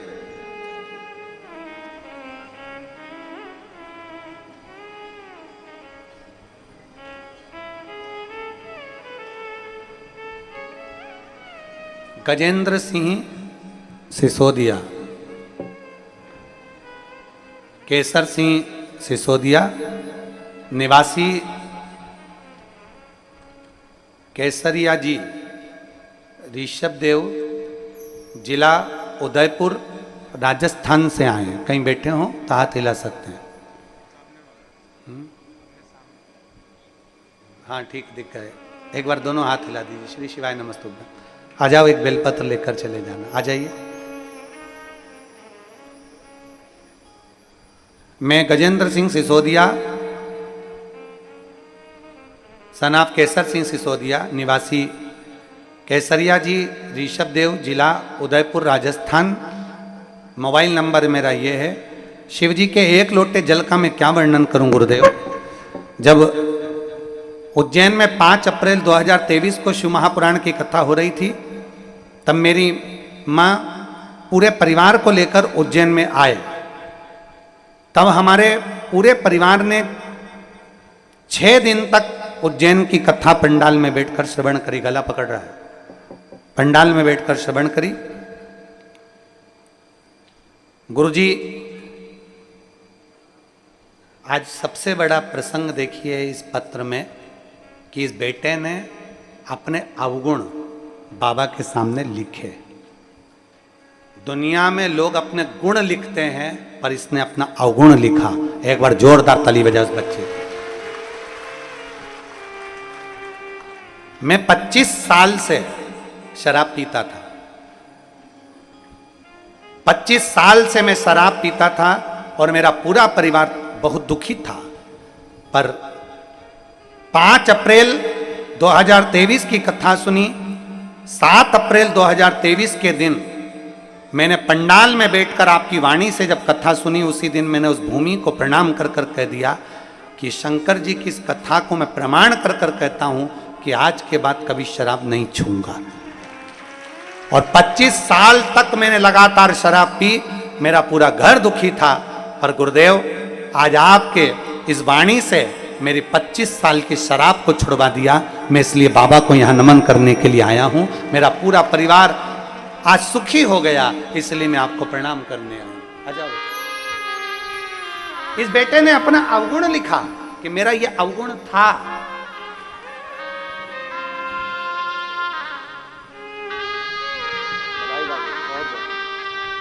पूरे परिवार को खुशी दी है, इसलिए आपको बधाई बहुत। एक बार जोरदार ताली बजाएं इस बेटे के लिए। इसने केवल शराब छोड़कर खुद का नहीं, पूरे परिवार के लिए भला किया। और एक पत्र नहीं, एक पत्र और है।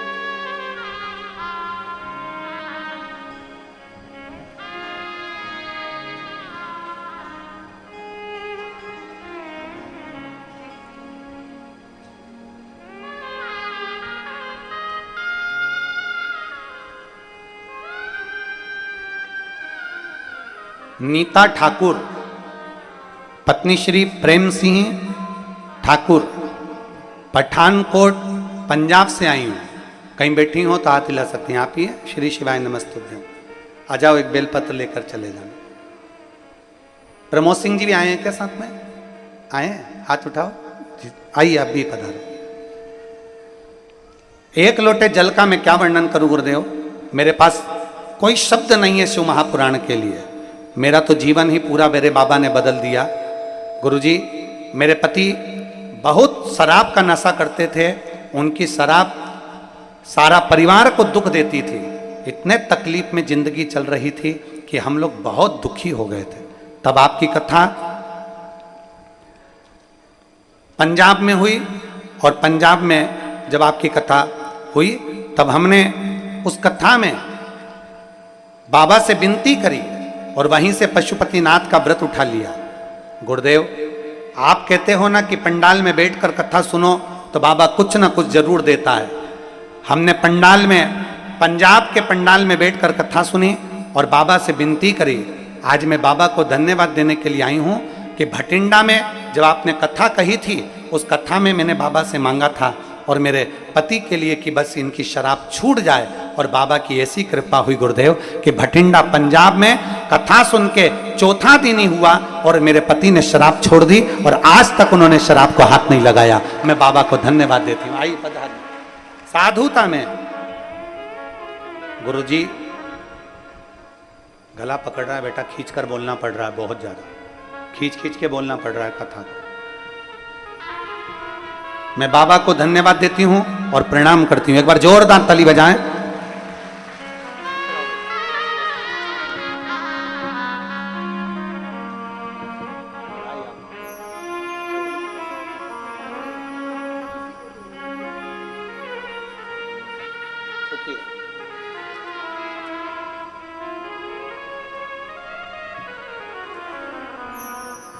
खाली ना जाता कोई दर से तुम्हारे, खाली ना जाता कोई दर से तुम्हारे। मैं भी खड़ी हूँ नन्ही बाहें पसारे, अपने हृदय लगा लो, गिरा जा रहा हूँ, उठा बोले अपने दर से अब तो ना जा रही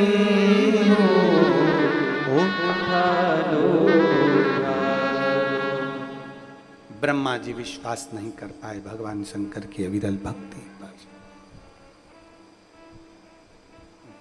ब्रह्मा जी ने भगवान विष्णु से पूछ लिया, ब्रह्मदेव ने नारायण से पूछ लिया कि तुम्हारे पिता कौन है, और नारायण ने कह भी दिया कि शिव मेरे पिता हैं,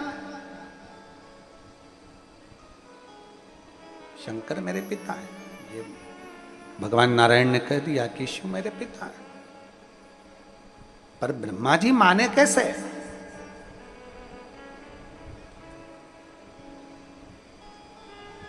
कई लोग कथा को सुनते हैं, जो पत्र आप लिखकर भेजते हैं वो यहां से पढ़े जाते हैं।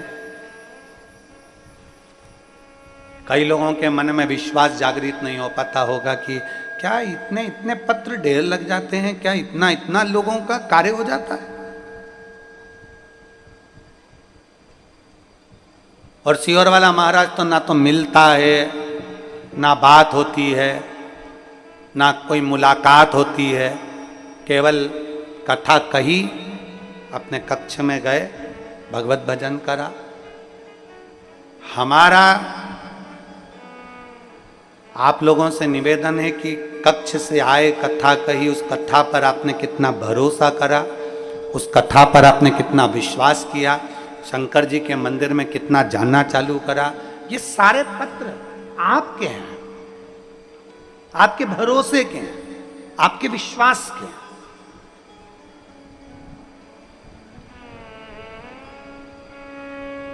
आप जितना भरोसा भगवान पर करेंगे, भगवान उतना उतना आपको अपनी ओर आकर्षित करता जाए और उतना उतना झोली भरता चलेगा।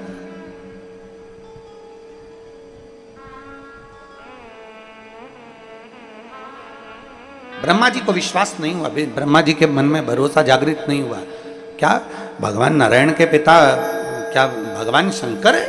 भरोसा नहीं आया तो कह दिया तुम्हारे पिता कहाँ?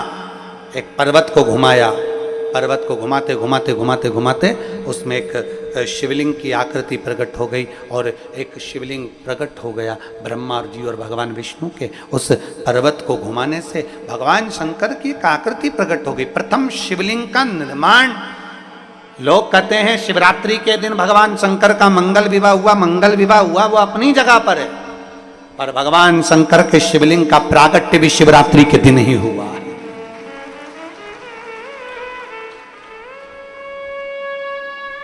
इसलिए शिव महापुराण के 7 दिन की कथा में छठे दिन की जो रात्रि होती है उसको क्या कहते हैं?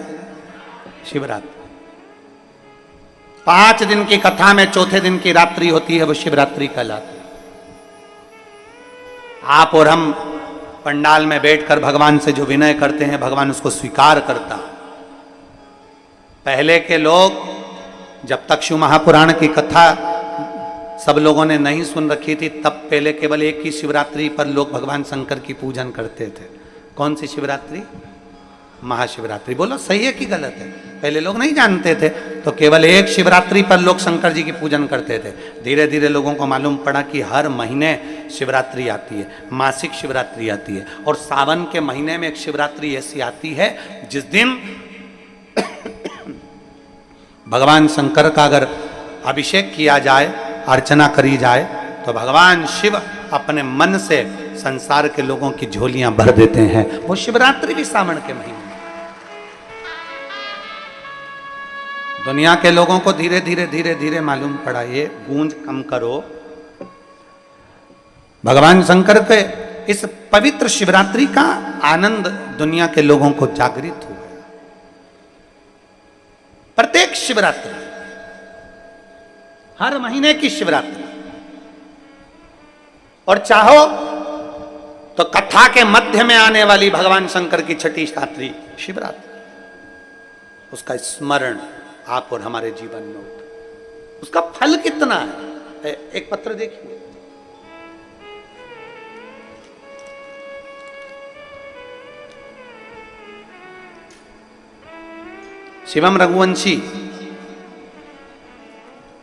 शिवम रघुवंशी कहीं बैठे हैं? बैठे हो तो हाथ हिला सकते हैं। आप ही हैं? आइए एक बेलपत्र लेकर जाए। शिवम जी भी आए हैं साथ में? शिवम आए? हाथ हिलाओ शिवम जी। हाँ आ जाओ। मैं सिवनी से, सिवनी मालवा जिला नर्मदापुरम से शिवम रघुवंशी हूं। काफी समय से कंपटीशन एग्जाम दे रहा था, पर किसी भी एग्जाम में मैं उत्तीर्ण नहीं हुआ। कहीं पर भी मेरा सिलेक्शन नहीं हुआ। तब मन बड़ा दुखी हो गया। फिर मेरी माता ने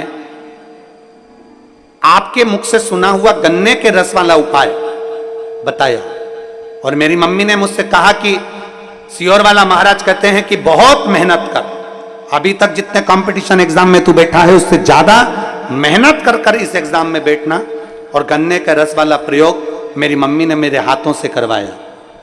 शिव जी के मंदिर में जल चढ़ाना प्रारंभ करा, अच्छे से पढ़ना प्रारंभ करा। फिर मैं परीक्षा हॉल में गया, एक बेलपत्र शहद लगाकर बाबा को चढ़ा कर गया। और बाबा का मैं क्या गुणगान करूं गुरुदेव, आज मेरे बाबा ने मुझे कंपटीशन एग्जाम में पास कर कर मध्य प्रदेश पुलिस में मेरी ज्वाइनिंग करवा दी। मैं बाबा को यहां धन्यवाद देने के लिए आया हूं। मेरा फोटो भी मैं लगा रहा हूं। मैं बाबा को धन्यवाद देता हूं। आज मेरा मध्य प्रदेश पुलिस में सिपाही बन गया। मैं बाबा को यहां धन्यवाद देने के लिए आया हूं, बहुत बहुत साधुवाद देने के लिए आया हूं। ये पत्र, एक बार जोरदार ताली बजाएं इस बेटे के लिए, शिवम रघुवंशी, जिसने बहुत मेहनत कर कर और शंकर भगवान पर अपना संपूर्ण भाव समर्पित कर कर। दुनिया के लोग बहुत हंसते हैं, बेलपत्री पर शहद लगाने से क्या होता है। उनको ये पत्र ले जाकर दिखा दो। और भी पत्र हैं। एक बार दिल से मेहनत करिए अगर आपने, और लगन से मेहनत करिए, और पूरा परिश्रम आपने करा, पूरा परिश्रम। फिर वही वाली बात आ गई,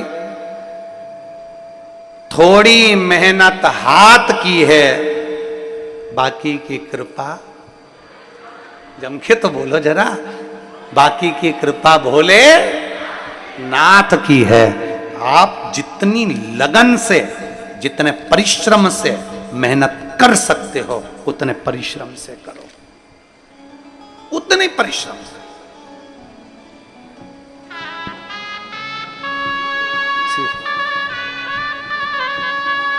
बहुत बहुत बधाई मम्मी पापा, बधाई आपको।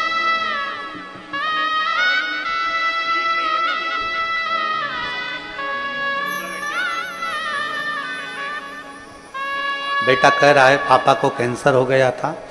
मैं ट्रेनिंग में था, डॉक्टरों ने जवाब तक दे दिया था, पर 1 महीने लगातार रुद्राक्ष का जल दिया और बाबा की कृपा से ठीक हो गए। ये बाबा का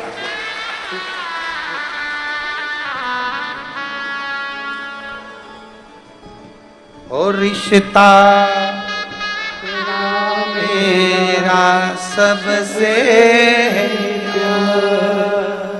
रिश्ता तेरा मेरा सबसे प्यार, तू मेरा बाबा, मैं हूँ तेरा लाला, मैं हूँ तेरा लाला, तू मेरा बाबा, मैं हूँ तेरा लाला, मैं हूँ तेरा लाला।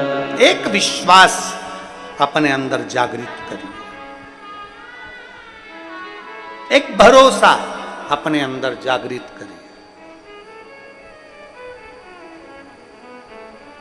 जब पूर्ण परिश्रम, पूर्ण मेहनत आप करेंगे ना, तो भोलेनाथ भी आपके साथ कदम से कदम मिलाकर चलेगा, ये निश्चित है।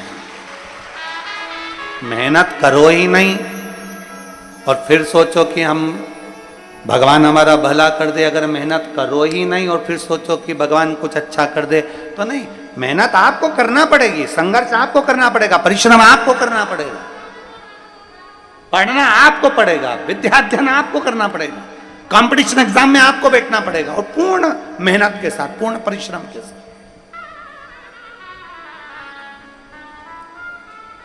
ब्रह्मा जी ने विश्वास नहीं करा शिव पर। जो शंकर पर भरोसा नहीं करा, समझ लेना कि अपनी जिंदगी में कभी आगे नहीं बढ़ पाया। जो शिव पर भरोसा ही नहीं करा, भरोसा तो करो देवादित्य महादेव पर, विश्वास तो करो शंकर पर। एक भरोसा बहुत बड़ी चीज होती है, विश्वास बहुत बड़ी चीज होती है। एक महाराज जी गांव में कथा करने के लिए गए, तो गांव में कथा करने के लिए गए तो उन्होंने कहा कि हमको यहाँ कथा करना है। तो वहाँ के जो भाई थे भैया, उन्होंने कहा ठीक है हम यहाँ व्यवस्था कर देते हैं। तो व्यवस्था करी तो उन्होंने बिठा दिया, लो कथा करो। अब उन्होंने आज तक कहीं कथा तो सुनी नहीं, कभी उन्होंने कथा सुनी नहीं। सुनी, गांव के लोगों को सूचना दे दी कि सब कथा सुनने के लिए आओ। सारे गांव के लोग कथा सुनने के लिए आए। कथा चालू हुई, 15 मिनट बाद सारे गांव के लोग उठ के चले गए। अकेला जो कथा करवा रहा था वो बैठा था, वो नहीं उठ के गया। कथा पूरी हो गई, बाद में उठ कर गया तो कथा बाचने वाले महाराज जी ने कहा भैया सब चले गए, तू नहीं गया? उसने कहा महाराज जी चले तो मैं कब का जाता, पर बिछाने के लिए कुछ नहीं था तो मैंने अपनी धोती बिछा दी थी, उस पर तुम बैठ गए थे, इसलिए मैं कहीं जा नहीं पाया। मतलब वो बैठा काय के लिए था? जम के तो बोलो, धोती के चक्कर में। उसने कथा सुनी, कथा सुनने के बाद वो अपने घर गया। और अपने घर गया तो पत्नी ने पूछा कथा में से कुछ लेकर आए हो, कुछ सुनकर आए हो, कुछ ग्रहण कर कर आए हो, कुछ लिया तुमने कथा में से? पति ने कहा मंत्र लिया है मैंने कथा में से। कौन सा मंत्र? कि वो पंडित जी तो एक ही चीज बोल रहे थे, आइए बैठिए जाइए, बस यही मंत्र मैंने ले लिया। पत्नी ने सोचा इतनी बड़ी कथा हुई और उस कथा में से भी लेकर के आए केवल आइए, बोलो तो जम के जाइए। अब पत्नी ने मन में सोचा बताओ ये कोई मंत्र है? ये कोई मंत्र है? ठीक है, अब जैसी हरी इच्छा। अब पति दिन रात एक ही बात गुनगुनाए, आइए बैठिए जाइए। अब कोई उनसे पूछे कि तुम ये बार बार ऐसा क्यों बोलते हो, तो कहा मैंने गला पकड़ रहा है बाबा, मैंने कथा में से मंत्र लिया, कथा में से मंत्र लिया, आइए बैठिए और जाइए, मैंने कथा में से मंत्र लिया।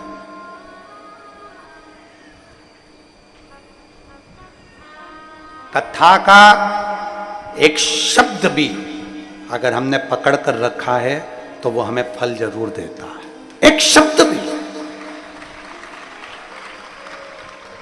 रात हो गई, सब सो गए, 2-3 महीने निकल गए, ये भी सो रहा था।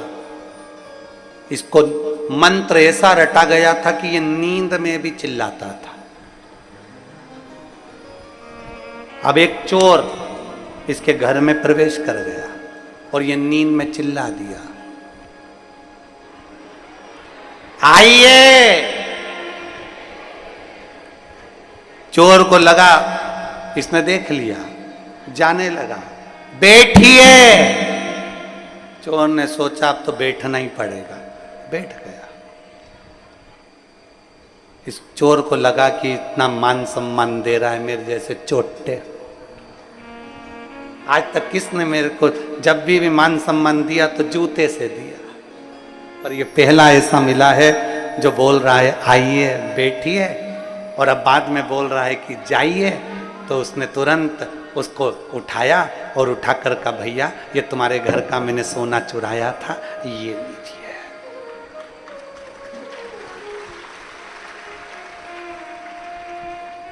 पत्नी देखकर अचंभे में पड़ गई। पत्नी विद्वान थी, किसी असली गुरु की शिष्या थी।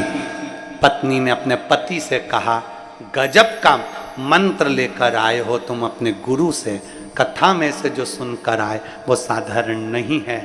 जब कथा के 3 शब्द एक चोर को हमारे सामने खड़े कर सकते हैं, अगर पूरी कथा सुन लेते तो महादेव को सामने खड़ा कर सकते। शिव एक विश्वास, एक भरोसा, एक दृढ़ता हमारे भीतर जब कथा के प्रति रुचि जागृत हो जाती है, हमारे भीतर जब भगवान के चरणारविंद के प्रति रुचि जागृत हो जाती है, तो शिव को मिलने में देरी नहीं लगती। कई लोग कहते कथा सुनने से ऐसा होता है, हम कहते हैं सुनकर देखिए। ये एक पत्र देखिए,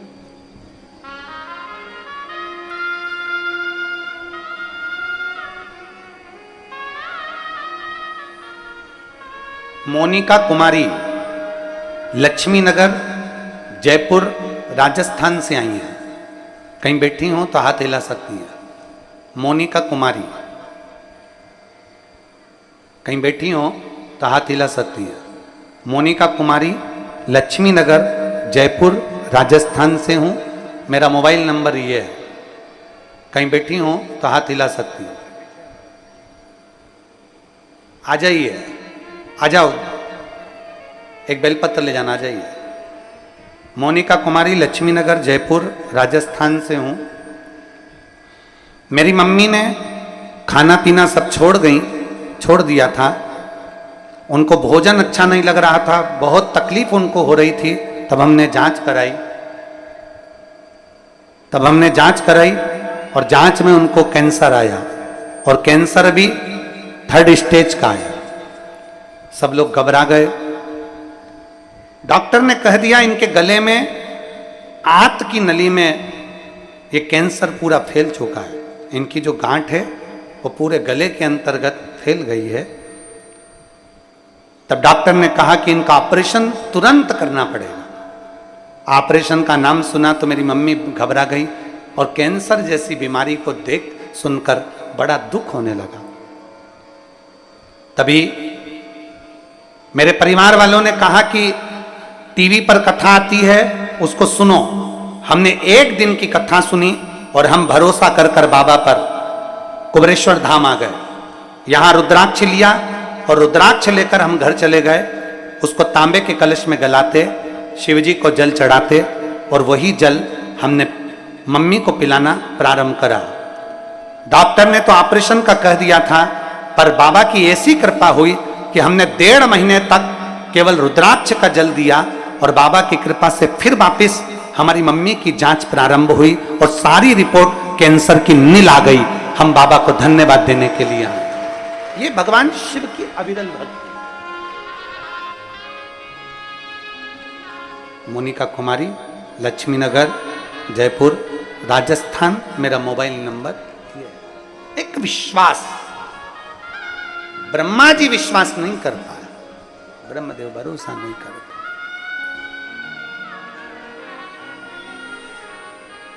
उनको लगा कि ये शिवलिंग में, उनको लगा कि ये शंकर जी का शिवलिंग, क्या इसमें देवाधिदेव महादेव बसते हैं?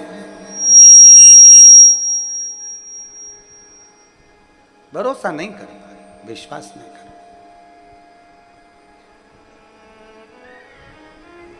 कहा, ब्रह्मा जी बोले, नारायण आप चरण देखने के लिए जाओ, मैं शीश देखने के लिए जाता हूं। भगवान नारायण ने तो कह दिया कि मुझे भगवान का चरण नहीं मिला, और ब्रह्मा जी झूठ पर झूठ बोलते रहे, झूठ पर झूठ। शिव को सत्य प्रिय है, मेरे भगवान देवाधिदेव महादेव को सत्य प्रिय है। सत्यम,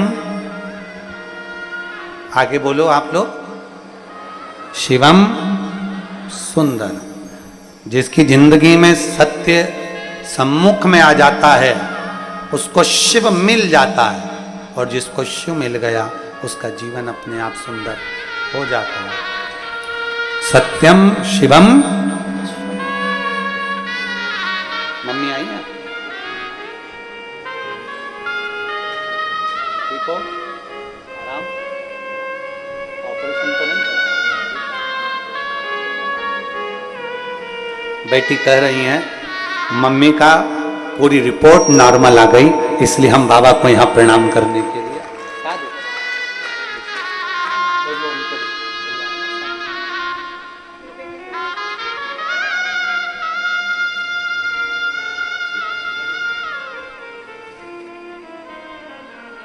एक विश्वास अपने भीतर प्रकट। ब्रह्मा जी के मन में विश्वास नहीं था, ब्रह्मा जी के हृदय में विश्वास जागृत नहीं, ब्रह्मा जी के हृदय में विश्वास की जागृतता नहीं। गए पर शीश नहीं देखा, केतकी के फूल को लेकर आ गए और केतकी के फूल से भी झूठ बुलवा दिया, गौ माता को लेकर आ गए, गौ माता से भी झूठ बुलवा दिया, बारंबार झूठ बुलवा रहे, बार बार। श्राप लग गया, श्राप। भगवान देवाधिदेव महादेव तुरंत कहते हैं केतकी के पुष्प तुम मेरे सामने झूठ बोल रहे हो।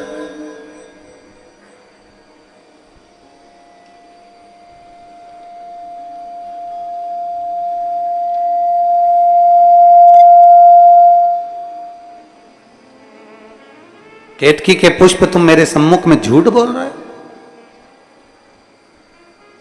सारे देवताओं पर आप चढ़ेंगे पर शिव पर कभी नहीं चढ़ोगे, कभी नहीं।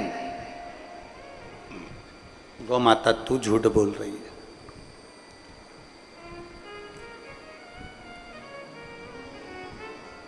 ब्रह्मा जी ने झूठ बोला तो भगवान शंकर ने अपने नख को तोड़कर फेंका, काल भैरव को प्रकट करा और काल भैरव को प्रकट कर कर कहा कि इस ब्रह्मा का सिर काट दो जिस शीश से जो झूठ बोल रहा।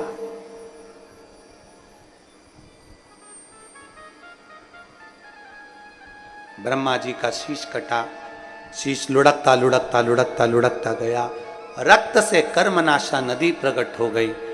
भगवान के कटे हुए वो ब्रह्मा जी के शीश को भगवान नारायण ने भगवान शिव जी से स्तुति करी, भगवान शंकर जी से प्रार्थना करी, बाबा कृपा करिए, ये ब्रह्मा जी का कटा हुआ शीश लोग अपमान करेंगे, आप कृपा करेंगे तो सब कुछ हो सकता है, आप दया करेंगे तो सब कुछ हो सकता है।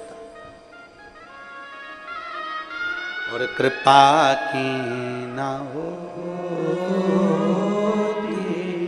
जो आदत तुम्हारी तो सुनी रे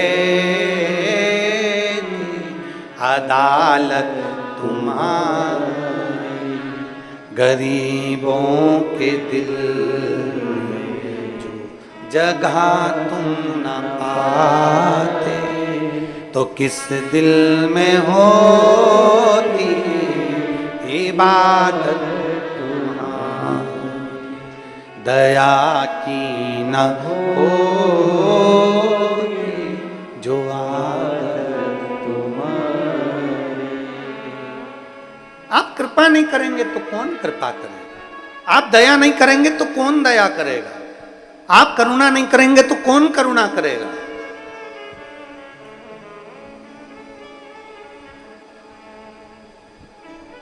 गुरु महादेव शिव महापुराण की कथा जो कुबेरेश्वर धाम पर 1 बजे से 4 बजे तक चल रही है, ये कथा तो 20 तारीख को विराम होकर 21 तारीख को गुरु पूर्णिमा महोत्सव हो जाएगा। 23 तारीख से लखनऊ में जो कथा होगी उसका नाम हमने मनकामेश्वर शिव पुराण दिया। जो लखनऊ में अवध बिहार योजना शहीद पथ लखनऊ में जो कथा होने जा रही है उसका समय भी 1 से 4 है। उस मनकामेश्वर शिव महापुराण की कथा को जब आप सुनेंगे तो उसमें एक बात का अध्ययन करेंगे, आप एक बात का स्मरण करेंगे कि हम मन में सोचते हैं, हम मन में विचार करते हैं। शिव महापुराण की कथा कहती है कि शंकर जी के मंदिर में तुम केवल 1 लोटा जल लेकर चले जाओ, शिव जी के मंदिर में 1 लोटा जल लेकर चले जाओ, तुम किसी से मत कहो, अपने मन में सोच कर जाना, विचार कर कर जाना। और जितने घड़ी सुबह 8 बजे अगर आपने शंकर जी को 1 लोटा जल चढ़ाया है तो अगले दिन 8 बजे तक तुमने जो मन में सोचा है तुम्हारा बाबा वो तुम्हारे सामने प्रकट करता जरूर है।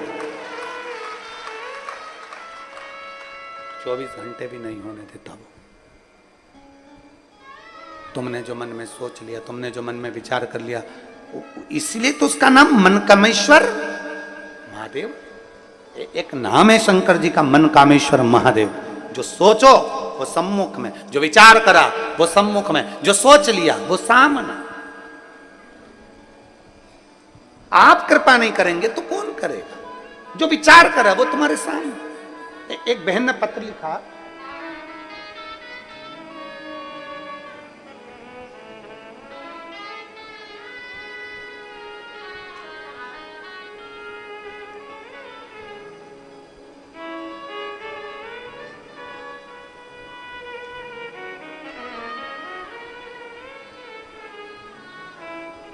ग्राम सोनकच का पूरा, जिला राजगढ़, तहसील नरसिंहगढ़।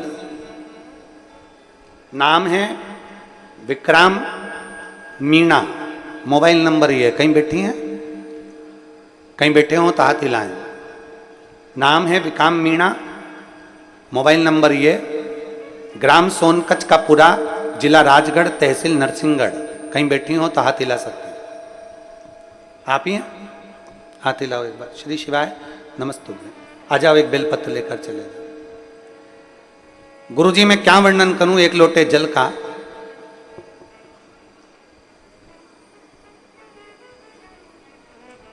डॉक्टर ने ऑपरेशन का बोल दिया था,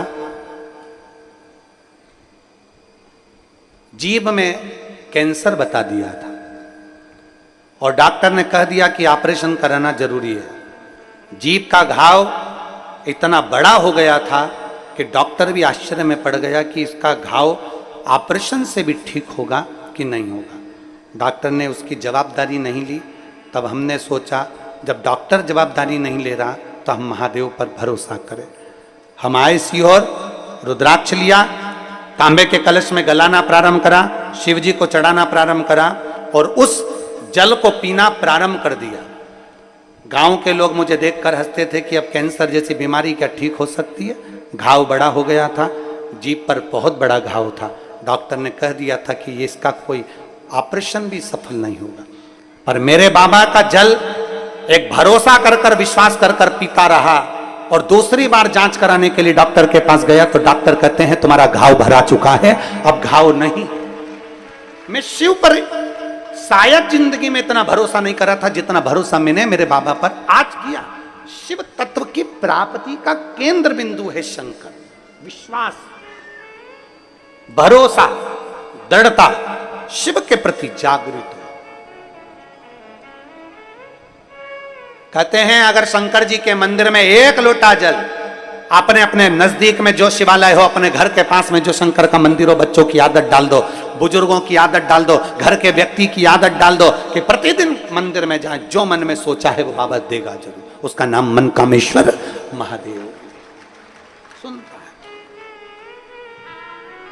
कहा शिव जी को समर्पित। भगवान शंकर ने ब्रह्मा जी के कटे हुए शीश को बड़ का पेड़ बना दिया और शंकर भगवान उस बड़ के पेड़ के नीचे विराजमान हो गए। शिव जी का नाम बटकेश्वर महादेव हो गया। ब्रह्मा, विष्णु और महेश तीनों ने मिलकर भगवान शिव जी के सुंदर आनंदमय स्वरूप का भाव दर्शन किया है और सृष्टि की रचना का निर्माण किया है।